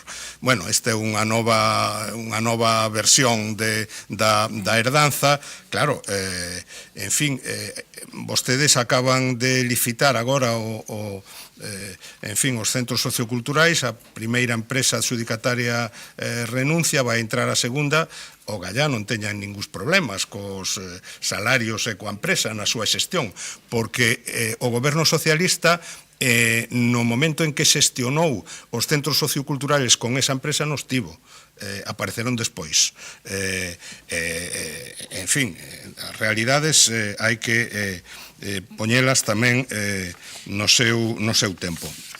A alcaldesa tamén falou de outras cuestións ás que querería referirme moi brevemente. Claro, ciclo integral da auga. Di que é unha mágoa a decisión da comisión.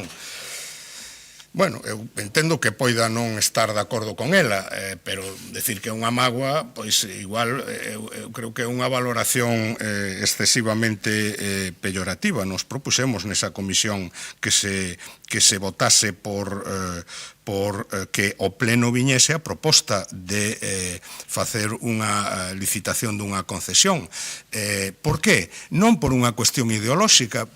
Ideolóxicamente pode atraernos o tema, a solución da empresa mixta, pero a realidade na que estamos e a realidade a que ten que facer frente o Concello, e ten que facer frente xa, non pode adiar esa situación, é que non hai garantías de que unha empresa mixta poida resolver os problemas que agora ten en Santiago e as inversións que fan falta no ciclo integral da auga.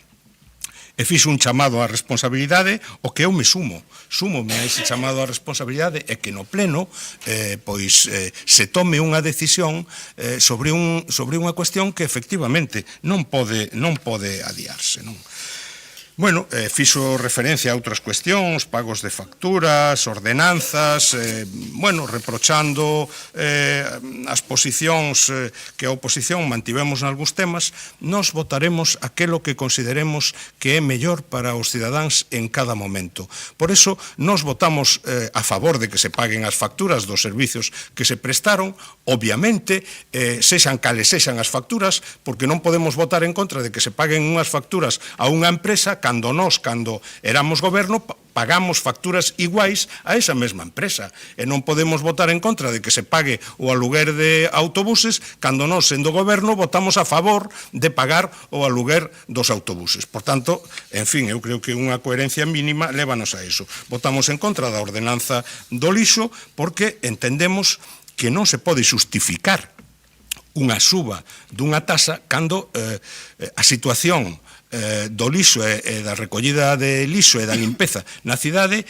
é a que, por tanto, esas posicións e todas as que adoptemos, votamos a favor, por suposto, da tasa turística e de tantas outras cuestións que entendemos que son boas para a cidade. En eso coincidiremos co goberno dende a oposición. Digo dende a oposición porque quero decirlle ao señor Berea que nós non formamos parte de ningún tripartito. Nós non formamos parte de ningún tripartito e vostede recoñéceo implícitamente, non sei se se dá conta ou non, cando formula esa pregunta que di que hai que formularse. A cidade está mellor agora ou estaba mellor en 2023?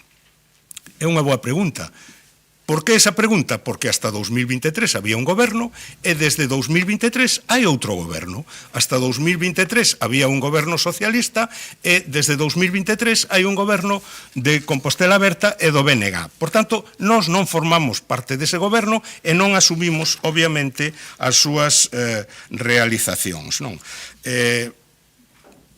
Vostede fala, nalgúns momentos, hoxe tamén falou, teno feito máis veces, de que En fin, ese é unha especie de tripartito que ten a responsabilidade en numerosas cuestións nos últimos 10 anos. Bueno, eu casi lle convido a que non se quede nos 10 anos, que se vaya pois a 3 lustros, por exemplo, non? Para incluir pois un espectro máis amplo de responsables políticos. E claro, vostede adxudícase a condición de única alternativa de goberno.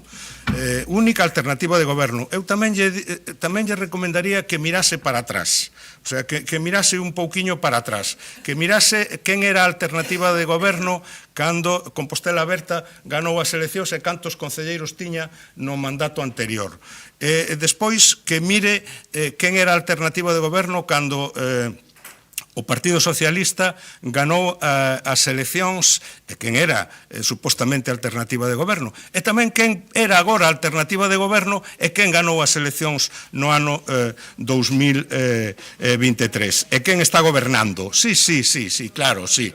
Bueno, si lle sirve ganar as eleccións e non gobernar porque non quere, a min tamén me vale. Pero esa é a realidade. E claro, eu entendo que vostede ten unha posición complicada. Vostede, en fin, fixo aquí unha presentación dunha especie de programa electoral con propostas explosivas. E digo explosivas no sentido de que, basicamente, parten do uso dos explosivos e de un martelo hidráulico para tirar cousas e furar debaixo da plaza e outras cuestións. Bueno, eso xa o coñecemos tamén, non? Sendo alternativa de goberno, non parece que a cidade pois lle dera o seu beneplácito. Vostede ten unha situación complicada e é que é ao mesmo tempo candidato á alcaldía de Santiago con toda legitimidade, por suposto, e é tamén deputado no Parlamento de Galicia. E iso, ás veces, obrígalle a votar cousas no Parlamento de Galicia que non son as mellores para a cidade de Santiago. Entonces vostede vota en contra de emendas que, por exemplo, presenta o Partido Socialista para que se incremente a aportación da Xunta de Galicia á capitalidade, algo que non casa moito con estar aquí como candidato á alcaldía, ou, por exemplo, votou recientemente, ven aquí a defender políticas de vivenda e decir que a vivenda é un asunto fundamental para a cidade de Santiago, votou 2 veces en contra no Parlamento de Galicia dun banco público de aluguer. A última vez fai 15 días. Bueno, claro, eso non casa con vir aquí a defender a necesidade de levar adiante esas políticas de aluguer. Pero o tempo dirá quen é a alternativa e quen non. Nada. Grazas, señor Guinarte. Ten a palabra a señora Louzao. Grazas, señora alcaldesa. Sí, señor Berea, Santiago está mellor que en 2023. E xa non lle digo que en 2015, infinitamente mellor que en 2015. Falan vostedes da herdanza recibida, pero cal foi entón o legado do mandato anterior? A obra de concheiros, a plataforma de administración electrónica, o parque de bombeiros, Peleteiro, Asbut, o imposto de estadías, porque todo o que vostedes repasan non o fixeron no seu mandato, quedou pendente. O que si fixeron, lamentablemente, foi deixar contratos sen licitar que deixaban os proxectos nunha fase na que era imposible executar ese proxecto. Este goberno tomou a decisión responsable, dolorosa tamén, de non seguir para diante sabendo que ia ser posible executalos e, polo tanto, perderíase esa subvención. En canto ao novo modelo de comedores, xa explicamos que se analizou e estudou a posibilidade da cociña nos centros e se concluiu que non era posible. As necesidades que demanda unha infraestructura deste tipo, coa legislación actual, non é a cociña que todos temos en mente das escolas ás que íamos nós. Pero ante iso, decidimos que non poder abordar a idea que tiñamos, que era un proxecto piloto, non nos pararía e decidimos abordar o programa integral. Isto, evidentemente, leva máis tempo, pero tamén significará que a mellora será para todos os nenos e nenas e non só para a escola onde se faría o proxecto piloto. En breve teremos unha nova xuntanza da comisión na que eu espero que a oposición teña altura de miras e confío de verdade, e digo de verdade, que así será e poidamos concluir o mellor modelo de xestión para poder comezar a desenvolver o proxecto. Entre mentres, sí, claro que sí, faremos un novo contrato ponte que entrará xa en funcionamento o vindeiro curso neste mesmo ano e que xa contén importantes melloras porque permítanme dicirlles que o seu contrato facía augas por moitos sitios, recoñecido pola señora Val en pleno municipal. En todo caso, as melloras no Departamento de Educación son evidentes, aí están, o novo programa de conciliación, os comedores nas unitarias, a recuperación de campañas e actividades que se abandonaran, a atención aos nenos e nenas con necesidades especiais ou a licitación do contrato de conserxería e limpeza despois de 12 anos. Aquí tamén me gustaría preguntar cal foi ese legado e esa herdanza que recibimos no Departamento de Educación do mandato anterior, porque francamente non se me ocorre ninguna soa cousa. Pero sí, desenvolveremos tamén o novo modelo de comedores. Como dicía, a abordaxe íntegra leva máis tempo, pero farémolo. E insisto, agardo a altura de miras da oposición e confío en que así será.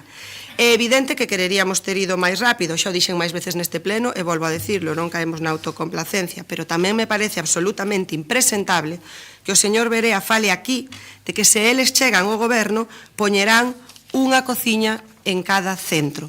Impresentable porque o Partido Popular desde a Xunta de Galicia pasa absolutamente de ofrecer este servizo ás familias e teñen que facelo por incomparecencia, unha vez máis, os concellos como un servizo de conciliación, cando lóxico é que fose un servizo educativo máis. Pero se o señor Berea chega ao goberno, nun ano vai ter construído un novo edificio en todos os centros educativos do concello e un novo servizo de comedor, que será igual que cando dicía que íamos ter nuns meses 200 policías máis, ou xa non lembro cantos, ou cando dicía que o BNG promovería unha legalización masiva de pisos turísticos, aí están os datos, ou cando dicía, por dicir algún exemplo máis, que a alcaldesa veu aquí a Fitur a dicir e a alcaldesa en Santiago de Compostela que ni sequera fora a Fitur. É dicir, mentiras, mentiras e máis mentiras. Desde o mes de xuño de 2023, isto é, dende o minuto 1 deste mandato, unha parte desta corporación decidiu estar en campaña electoral permanente e poñerse ao servizo do rédito partidista. Hoxe puidemos comprobalo unha vez máis, porque de feito o señor Berea veu aquí a darnos directamente un mitin. Esa posición é absolutamente nociva para a marcha do Concello e para os intereses dos composteláns e das compostelás, que é polo que todos e todas os que estamos aquí sentados deberíamos mirar. Mais, desgraciadamente, a unha parte desta corporación esquécelle moi a miúdo. O afán por bloquear a acción deste goberno democráticamente conformado a partir dos resultados das urnas dá como resultado cuestións tan incomprensibles como que o presidente da Xunta aínda non recibise a alcaldesa de Santiago de Compostela, da capital do país, en todo o que vai de legislatura, e van 2 anos. Ese afán por bloquear este goberno dá tamén como resultado que a Xunta de Galicia se negue ano tras ano a dotar o que corresponde polo Estatuto de Capitalidade. E aquí temos o señor Berea, que quere ser alcalde de Santiago, votando en contra de que Compostela reciba o que lexitimamente lle corresponde. Quen querería ter na alcaldía unha persoa que antepón o interese partidista a algo tan xusto e tan necesario como ese incremento do Estatuto de Capitalidade? E quen querería volver a aquel tempo en que o PP nos mostrou o que é capaz de dar de sí cunha alcaldía ou 2 ou 3 en Compostela? A democracia e a política teñen os seus tempos, por algo será. En este tempo, este goberno sacou adiante proxectos e iniciativas que levaban moito tempo no caixón, que se falara delas é importante, pero que se fixeran e se executaran, entenderano, é moito máis. Foi este goberno que se sentou co ministro de Economía para estudar o desbloqueo da parcela de Peleteiro, mais non a calquera prezo, priorizando criterios como a vivenda protexida e o comercio de proximidade. E foi este goberno que acadou finalmente o compromiso da ministra de Vivenda que anunciou aquí mesmo neste Pazo de Raxoi o pasado mes de xuño. Menciono aquí como exemplo de colaboración institucional construtiva, por se precisan tomar nota. Foi este goberno que valentemente, despois de culminar a regulación dos pisos turísticos, está actuando desde a disciplina urbanística para que se cumpra. De feito, Santiago é a terceira cidade do Estado español que máis reduceu as prazas en BUT. É este goberno, tal e como repasou a alcaldesa na súa intervención, o que está apostando con decisión pola protección urbanística dos usos comerciais e habitacionais fronte á especulación. O que, a pesar de todos os paus nas rodas, está pulando pola declaración de Santiago de Compostela como zona de mercado residencial tensionado. O que defendeu sen descanso a implantación do imposto ás estadías turísticas até que se converteu nunha lei autonómica e nunha realidade. O que está planificando a Compostela do futuro con criterios ambientais sociais e de rexeneración urbana, con proxectos pro conector central e pro ensanche, con criterios de accesibilidade, poñendo as persoas no centro, apostando por reordenar a mobilidade, pola permeabilidade dos solos e pola infraestructura verde. Este goberno o que coida dos máis vulnerables, das máis vulnerables, o que se preocupa polas familias, mellorando, como xa dixemos, os servizos de conciliación, as bolsas de comedor e material escolar e a atención aos nenos e nenas con necesidades especiais. E tamén polos maiores, por exemplo, impulsando esa casa das persoas maioras con ese impulso definitivo neste 2026. As persoas no centro de todas e cada unha das decisións. Este goberno o que puxo a andar o tan demandado servizo de asesoramento LGBTI que máis o que está incrementando os esforzos en sustentabilidade ambiental e compostaxe, o que mellora as instalacións deportivas, o que honra as persoas que día a día fan grande Compostela, por exemplo, recuperando a Gala do Deporte ou creando a Alba de Compostela, que forma xa parte das condecoracións oficiais e homenaxea cada ano a nosa particular moitedume de luciñas e vagalumes que xuntas forman o substratum insobornable da patria galega en palabras de Castelao. Este goberno que vostedes tanto insultan e tanto menosprezan gratuitamente, o que ten a fortaleza e a altura de miras suficiente para non entrarlles o xogo enleando na lameira na que queren converter este pleno municipal e a política local. O que fronte a iso segue a traballar sen deixarse enredar polo barullo. Acreditamos na veciñanza compostelá e no convencemento de que o peor que lle pode pasar a este Concello é volver ter un goberno de vendedores de fume que non teñen máis proxecto que chegar á alcaldía. Para que? Xa o puidemos comprobar no pasado, cuxo despropósito institucional e de xestión permanecerá como unha gran mancha na historia deste Concello, na historia deste país. Este goberno, lembren, democráticamente conformado a partir dos resultados das urnas e da decisión deste pleno municipal, acredita na veciñanza compostelá, traballa polo benestar e pola mellora da calidade de vida da veciñanza compostelá e está ao servizo da veciñanza compostelá. E demostrámolo cos feitos. Todo demais, insisto, é ruído. Moitas grazas. Grazas, señor Berea, cando queira. Señor Guinarte, de verdade, vostede aínda ten dúbidas de que somos alternativa de goberno? Acabamos de ver un ensayo, están entrenando para ser oposición. Creo que o goberno tivo 10 e 10, non? 20 minutos. E dedicaron 17 a falar do proxecto do Partido Popular. Están entrenando. Ten algunha dúbida vostede de que somos a única alternativa de goberno? Que problema teñen? Estamos no estado do debate do municipio no último ano, facer balance e facer propostas. Non sei que medo lle teñen a que o principal partido da oposición e única alternativa de goberno presente a cidadanía o seu proxecto e a cidadanía decidirá, porque en campaña electoral, claro, aquí hai unha doble vara de medir. Unha doble vara de medir, porque o que é unha auténtica falta de respeto aos veciños é que a uns meses dunhas eleccións se poñan vostedes a facer anuncios con cartos públicos. Están financiando unha campaña electoral con cartos públicos. Anuncian a remuda de Santiago de Chile e din que non vai estar antes de 2027. Teñen o concurso de abrirse da cerca que levan 4 anos para facer o concurso e, curiosamente, van a anunciar os proxectos o último ano. Non tería máis sentido que se dedicaran vostedes a urxente, ao inmediato, a todo o que non están a facer, a todo o que non fixeron, e non estar utilizando o tempo, os recursos públicos, a facer unha campaña electoral, insisto, adiantada e cos cartos de todos? Creo que ten todo sentido que este partido, no debate do estado do municipio, lle presente a cidadanía que o que vai a facer no caso de chegar ao goberno. Di vostede que non son alcalde porque non quero. Sabe que non é certo. Non son alcalde porque vostede non quixo. Non son alcalde porque vostede non quixo. Vostede preferiu, democráticamente, que unha candidata con 6 concelleiros fose alcaldesa e non un candidato con 11. Eu non son alcalde porque vostede non quixo, vostede preferiu que gobernase a señora San Martín. Cree que alguén nesta cidade non sabe a de hoxe que son o mesmo? que a única esperanza que teñen, como decía, cando chegan a casa, din, mi madriña, que malo estamos facendo, bueno, esperemos que o Partido Popular non consiga a épica dunha maioría absoluta e seguiremos. É o único. Están metendo todos os ovos nesa cesta. E moito cuidado. Mire, teñen a cidade bloqueada. Teñen a cidade bloqueada. Teñen a Santiago de Compostela bloqueado. Casa da Xuventude, bloqueado. Radar de Conxo, bloqueado. Fochancas, bloqueado. Autobuses e taxis, bloqueado. Limpeza, bloqueado. Centros socioculturais, bloqueados. Licenzas, bloqueadas. Refuxio de bando, bloqueado. Parques infantís, bloqueados. Facturas, bloqueadas. Teñen a cidade completamente bloqueada. Esta alianza de Partido Socialista, BNG e Compostela Aberta, cando se miran no seu espello,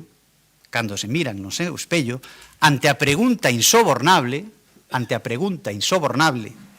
de se está hoxe mellor a cidade que en 2023, só escoitan un clamor. Hai mellores autobuses?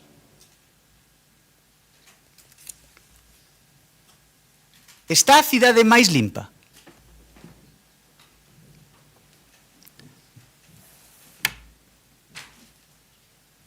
Están mellores as beirarrúas?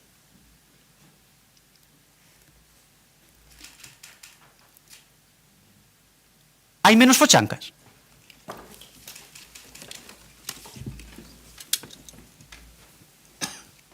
Están os parques máis limpos?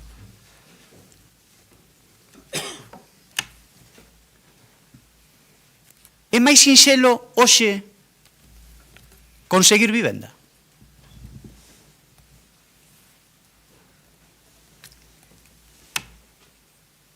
É Santiago hoxe unha cidade máis segura que en 2023? Son as mesmas preguntas que fixemos o ano pasado e teñen a mesma resposta. Con Goretti, San Martín, todo funciona peor. A cidade non só non mellorou. Cada trimestre, cada mes, cada semana, está a empeorar. Sen rumbo e a deriva. Un balance negativo despois de 3 anos que, insistimos, cuxa única esperanza é que o Partido Popular non consiga a épica desa maioría absoluta. Non poñan todos os ovos nesa cesta. De verdade, compensa gobernar así? Compensa gobernar así? Non sería máis digno, máis sincero, máis nobre, recoñecer o propio fracaso? Non? O que dicíamos antes, cando chegan a casa e din, mi madriña, que mal o estamos facendo. Recoñecelo públicamente. Mira, intentámolo, pero non puidemos. Era demasiado para nós. Non fomos capaces. Eso de verdade vos dignificaría. De verdade que isto non dá para máis. Libérense. Non dá para máis. Nos esperamos que este debate, como dicía na intervención anterior, cumpla esa doble función para a cidadanía, que é o noso principal obxectivo. Que, por unha banda, a cidadanía conforme unha opinión máis formada, con máis información, de se este goberno está facendo ben as cousas, de se este goberno está mellorando a cidade e se Santiago está mellor hoxe que en 2023. E, por suposto, e, por suposto, unha das nosas obrigas como oposición e, sobre todo, como principal partido da oposición. Lóxicamente, señor Guinarte, hoxe somos alternativa de goberno. Se as eleccións saco 5 concelleiros, marcharei para a miña casa, ao meu posto de traballo, non como outros, que pasaron de 10 a 5 e aquí siguen. Pero hoxe somos alternativa de goberno, a única alternativa de goberno, con 11 concelleiros. E pola súa decisión, non estamos gobernando. Vostede decidiu que Goretti San Martín estivese ao fronte desta cidade. E agora ten diante o resultado daquela decisión. Con Goretti San Martín todo funciona peor. Grazas, señor Berea. Eu quero comezar esta intervención final agradecendo e recollendo algunhas das cuestións que aquí se suscitaron, porque algunhas das cuestións que se comentan, eu creo que é bo, en todo caso, sempre escoitar todas as voces, escoitar todas as opinións e recoller cuestións que algunhas delas son ditas en positivo.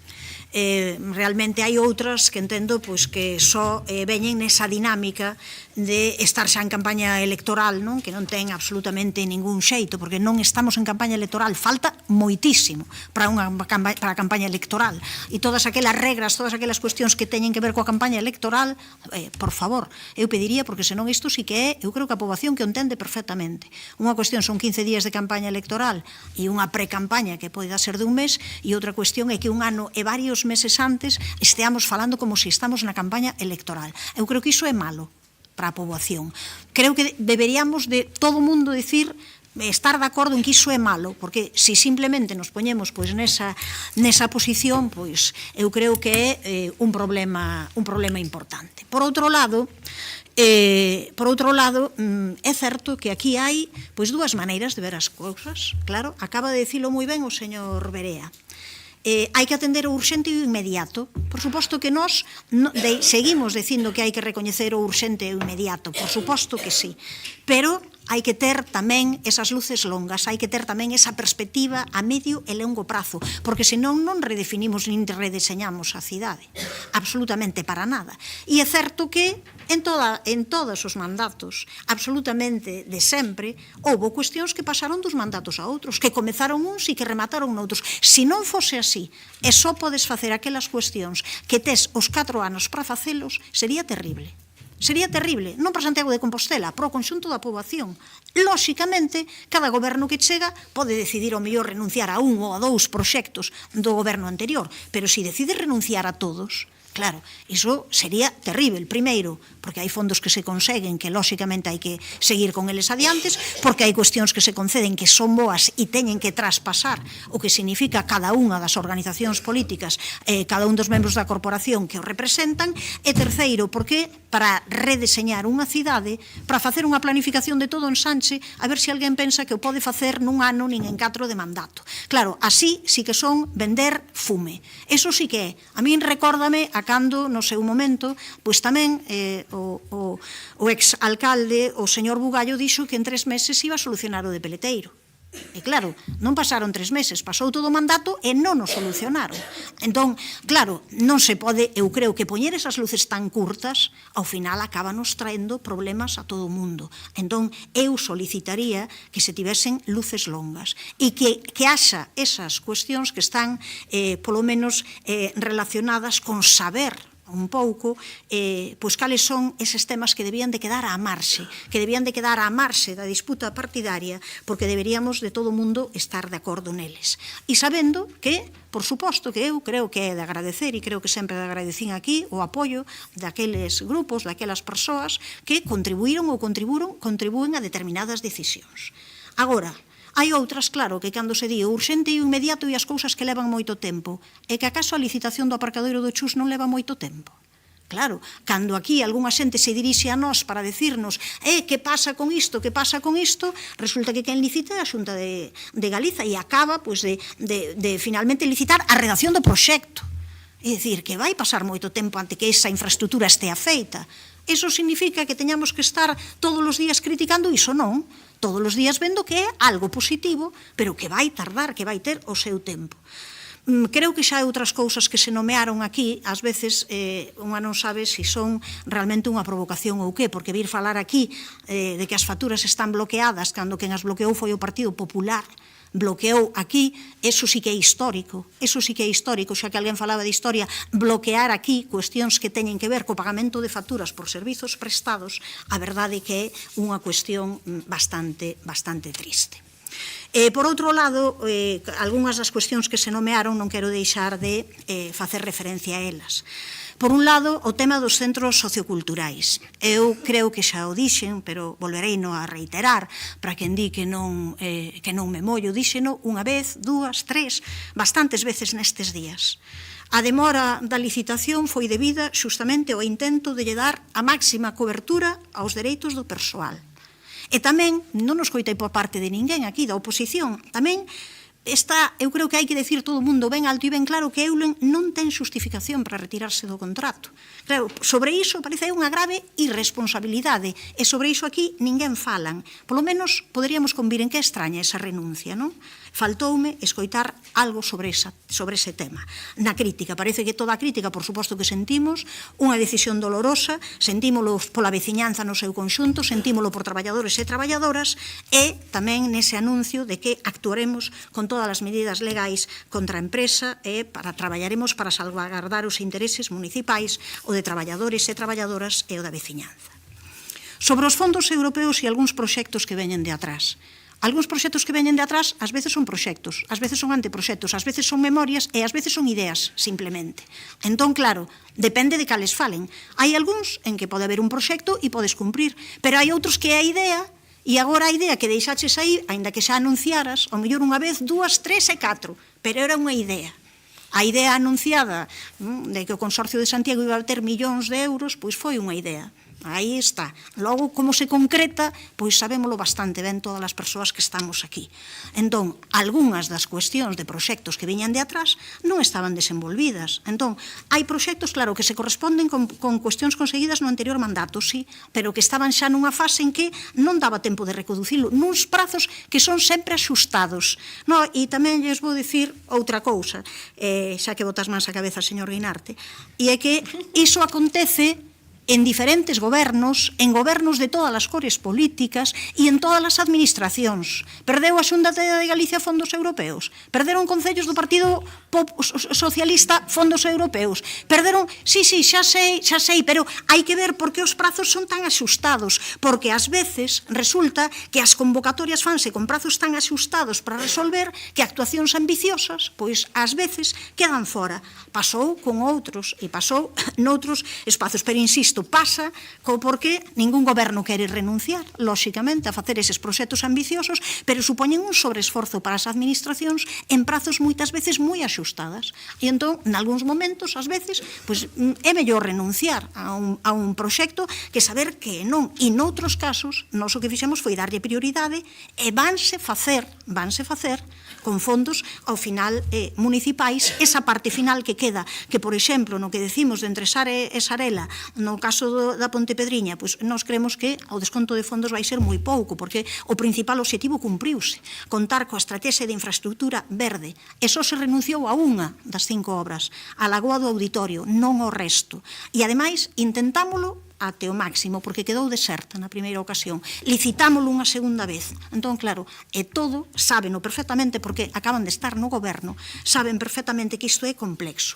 E saben tamén que iso lle aconteceu a outros concellos. Entón, creo que é lóxico telo en conta, non? Tamén creo que é lóxico ter en conta que este concello non ten a colaboración que debería ter da Xunta de Galicia, que non a ten.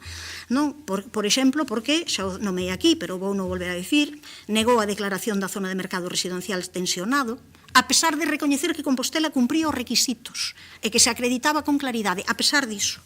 declarou a guerra ao imposto de estadías turísticas, non? A política turística do goberno, e ao final a cidade de Santiago, consolidou unha cantidade mínima para o estatuto de capitalidade, reduciu a capacidade financiera deste e dos outros concellos cando non asume os custos de competencias como a do SAF, bueno, continuou sendo refractario a calquera colaboración, negouse a reunir con este goberno, e claro, podemos poñer calquera data, o señor Berea seguro que se lembra do que facía o 16 de decembro de 2025. Foi o día que no Parlamento Galego se aprobaron os orzamentos da Xunta para ter en conta Santiago. E claro, el que votou, pois non, a aumentar a contía que recibe Santiago pola súa condición de capital de Galiza, podía facer unha emenda e decidir non esa cantidade, pero si a outra máis planificada, pero serviulle unha cantidade mínima, non? Votou a que pois, non se recollesen neses orzamentos un centro de día para maiores nas Fontiñas, ou votou non ás infraestructuras deportivas, ou un plan de rehabilitación de vivenda para a capital galega. Entón, claro, xa non falemos do apoio ao Conservatorio de Danza, que xa ninguén se lembra, pero aquí tamén todo o mundo ten pasado e sabe pois, ese apoio que se fixo ao Conservatorio de Danza e aí quedou, non? Tamén é certo que, como sempre pasa nun debate deste tipo, hai algunhas cousas que eu creo que, non sei, está ben que obviemos, pero ás veces é bo explicitalas. E claro, decía a señora Rosón que nada cambiou, vaya se cambiaron cousas neste ano 2025. Eso de que digan que nada cambiou, cambiaron moitísimas cousas, non? Algunhas sobre as que é mellor non falar, porque este foi o ano en que o PSOE se esfarelou. Dicilo, e eu digo con tristura, porque a min preocúpame, non? Porque creo que hai mans, moitas mans, onde deben axudarse e teñen que estar sostidas por cabezas que estean ilusionadas, que estean con ganas, que estean centradas en traballar coa veciñanza. Entón, eu creo que iso tamén é importante. Así que eu espero non que todo o mundo poidamos saber en que asuntos importantes para a cidade, para o Concello, temos que remar na mesma dirección. Tamén vimos este ano como a oposición deixaba a un lado a responsabilidade institucional máis básica moitas veces, non? Como se sobrepasaron, aquí xa se falou os límites respetados até agora, pois eso, denegando ese pagamento desas facturas, non? Por parte do Partido Popular, algo que nunca aconteceu. Eu creo que ás veces pasan cousas que son extrañas, non? Enrédase ante calquera cuestión, non? Que debe vir ao pleno e despois din, hai parálise, porque claro, primeiro xa enredamos para que iso non puidese chegar, non se puidese facer, e logo, e tal. E desde logo eu non sei, e non me vou a meter aí, non sei o que pode pensar a veciñanza de Santiago de cada un dos mandates anteriores. Teño moi claro que opina a veciñanza de Santiago do mandato do Partido Popular. Eso teño claro. Pero de outros non me vou meter no que. Pero sei que neste mandato, a pesar de todas as súas críticas, hai cuestións que xa ninguén vai poñer en dúbida. Imposto de estadías turísticas. Ter un modelo, que é importante ter un modelo para o futuro e comezar a aplicalo de transformación urbana e de regeneración urbana. Tamén, neste caso, a parcela Peleteiro. Podíamos seguir. Eu teño clarísimo. E, por suposto, tamén teño claro que temos aínda algúns debes que temos que conseguir de maneira colectiva. E algúns deses debes son moi importantes. E eu vou xa rematar con eles. Temos algúns retos para 2026. Por un lado, poñer en marcha o novo sistema de transporte. O máis importante, non vou estenderme aí, pero tamén recuperar a xiña con maior calidade, con máis forza, todas as actividades de dinamización dos centros socioculturais. Por suposto que é un reto importantísimo. Tomar decisións e impulsar a regularización do servizo do ciclo integral da auga. Por suposto que aí hai que avanzar. Concretar en proxectos o modelo de regeneración urbana. Algúns faraos aquí nestes ano que ven e outros faránse nos anos seguintes. Por suposto, non van a acabar nesta anualidade porque, lóxicamente, teñen que pasar varios mandatos. Lóxicamente, para que ese modelo completo, total, para o ensanche, para outras zonas da cidade, para o conector central, pero é importante xa dar o paso de decir, este é o modelo, esta é a alternativa, e é importante contar con especialistas, non? Ás veces parece que se rín frivolamente de concursos internacionais, de propostas que veñen dos ámbitos que son as persoas entendidas, as persoas expertas e sabias. Logo eu vexo que a Xunta de Galiza tamén fai o mesmo noutros ámbitos. Entón, a verdade é que non é entendível. E todo eso, todo redefinir e repensar, leva o seu tempo. Impulsar o mantemento dos espazos públicos no urbano e no rural, por suposto que é un reto. Promover proxectos e traballar dentro das nosas competencias en todo aquilo que dea solución a esas preocupacións sociais importantes, unha delas a vivenda. Avanzar nese proxecto de comedores escolares e produtos de proximidade. Poñer a funcionar tamén o Centro Integral de Atención e Asesoramento a Persoas sen Fogar, como xa foi dito.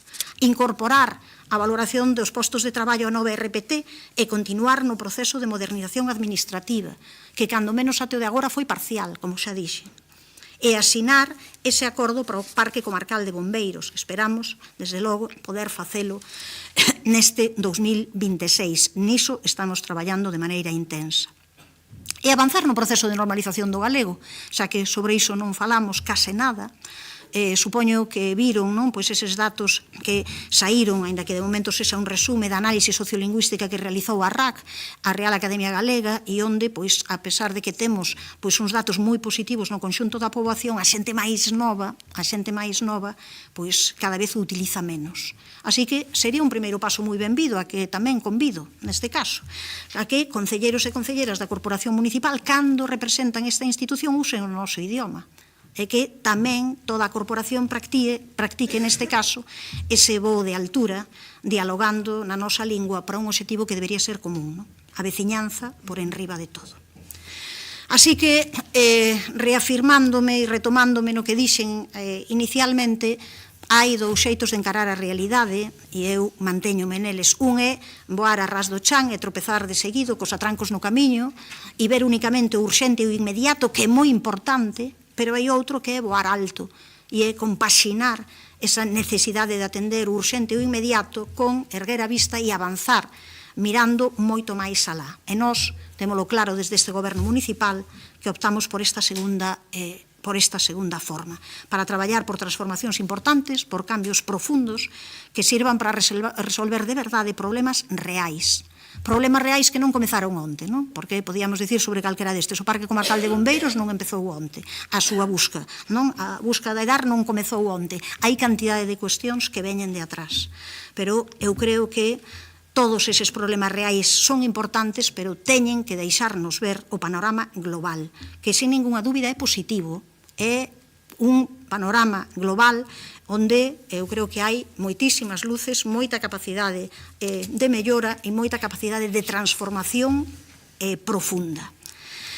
O certo é que, xa o sabemos, eso sí que é lei de vida, ás veces da política e das sesións de debate, onde sinalar é fácil e resolver xa non é tanto, e eso podía aplicarse absolutamente a todo o mundo. Pero o certo é que, se nos poñemos niso, se nos poñemos desde esa perspectiva para buscar solucións, eu creo que o importante é que toda a corporación saiba que é bo traballar de maneira colectiva polo ben de Compostela. E a poder ser, esperar un pouco máis, desde logo uns cantos meses antes de comezar a campaña electoral. Remato aquí a intervención, remata aquí este pleno. Quero tamén comentar xa antes de rematar, primeiro desculpar a ausencia de Marta Álvarez, que tivo que marcharse por cuestións laborais, e tamén a de Xanduro para atender a ese incendio da comisaría, que ainda que está controlado, ten algúns problemas importantes relativos a cantidade de fume polos produtos con caucho que había ali almacenados e que causou unha importante nube tóxica. Entón, por esa cuestión tamén o concelleiro Xanduro abandonou a sesión na metade para poder estar ali acompañando os bombeiros, a donde tamén eu irei agora. Moitas gracias. Alcaldesa, por alusións quería facer unha... Sí, eu creo que... Disculpe, déixeme falar porque vostede acaba de decir expresamente unha cousa que eu non dixen e acaba de decilo textualmente. Vostede non houve ninguna alusión, que rectifique. Non houve ninguna alusión, podemos falar fora do pleno cando queira. A ver, eu creo... E se me di, rectifico que queira fora do pleno. Vostede dixo exactamente, me atribuía a mí directamente unha cousa que Por dixen favor, de que nada non vamos que a debater o debate. que nada Non cambiou toca- e o non- que dixen expresamente porque o leín non como toca leín os debates. todo o discurso, Mire, o que dixen o que é que as queira- cousas non van ben Señora- que algo temos que cambiar para que vaya Rosón, mellor. Señora Rosón, non se preocupe que hai tempo suficiente Sí, para debater fora pois, desta sesión. Acabou a sesión. Aquí vostede dixo Acabou sí, a sesión. na acta, na acta. en el acta, no aquí. Sí, claro. Figura en el acta, no?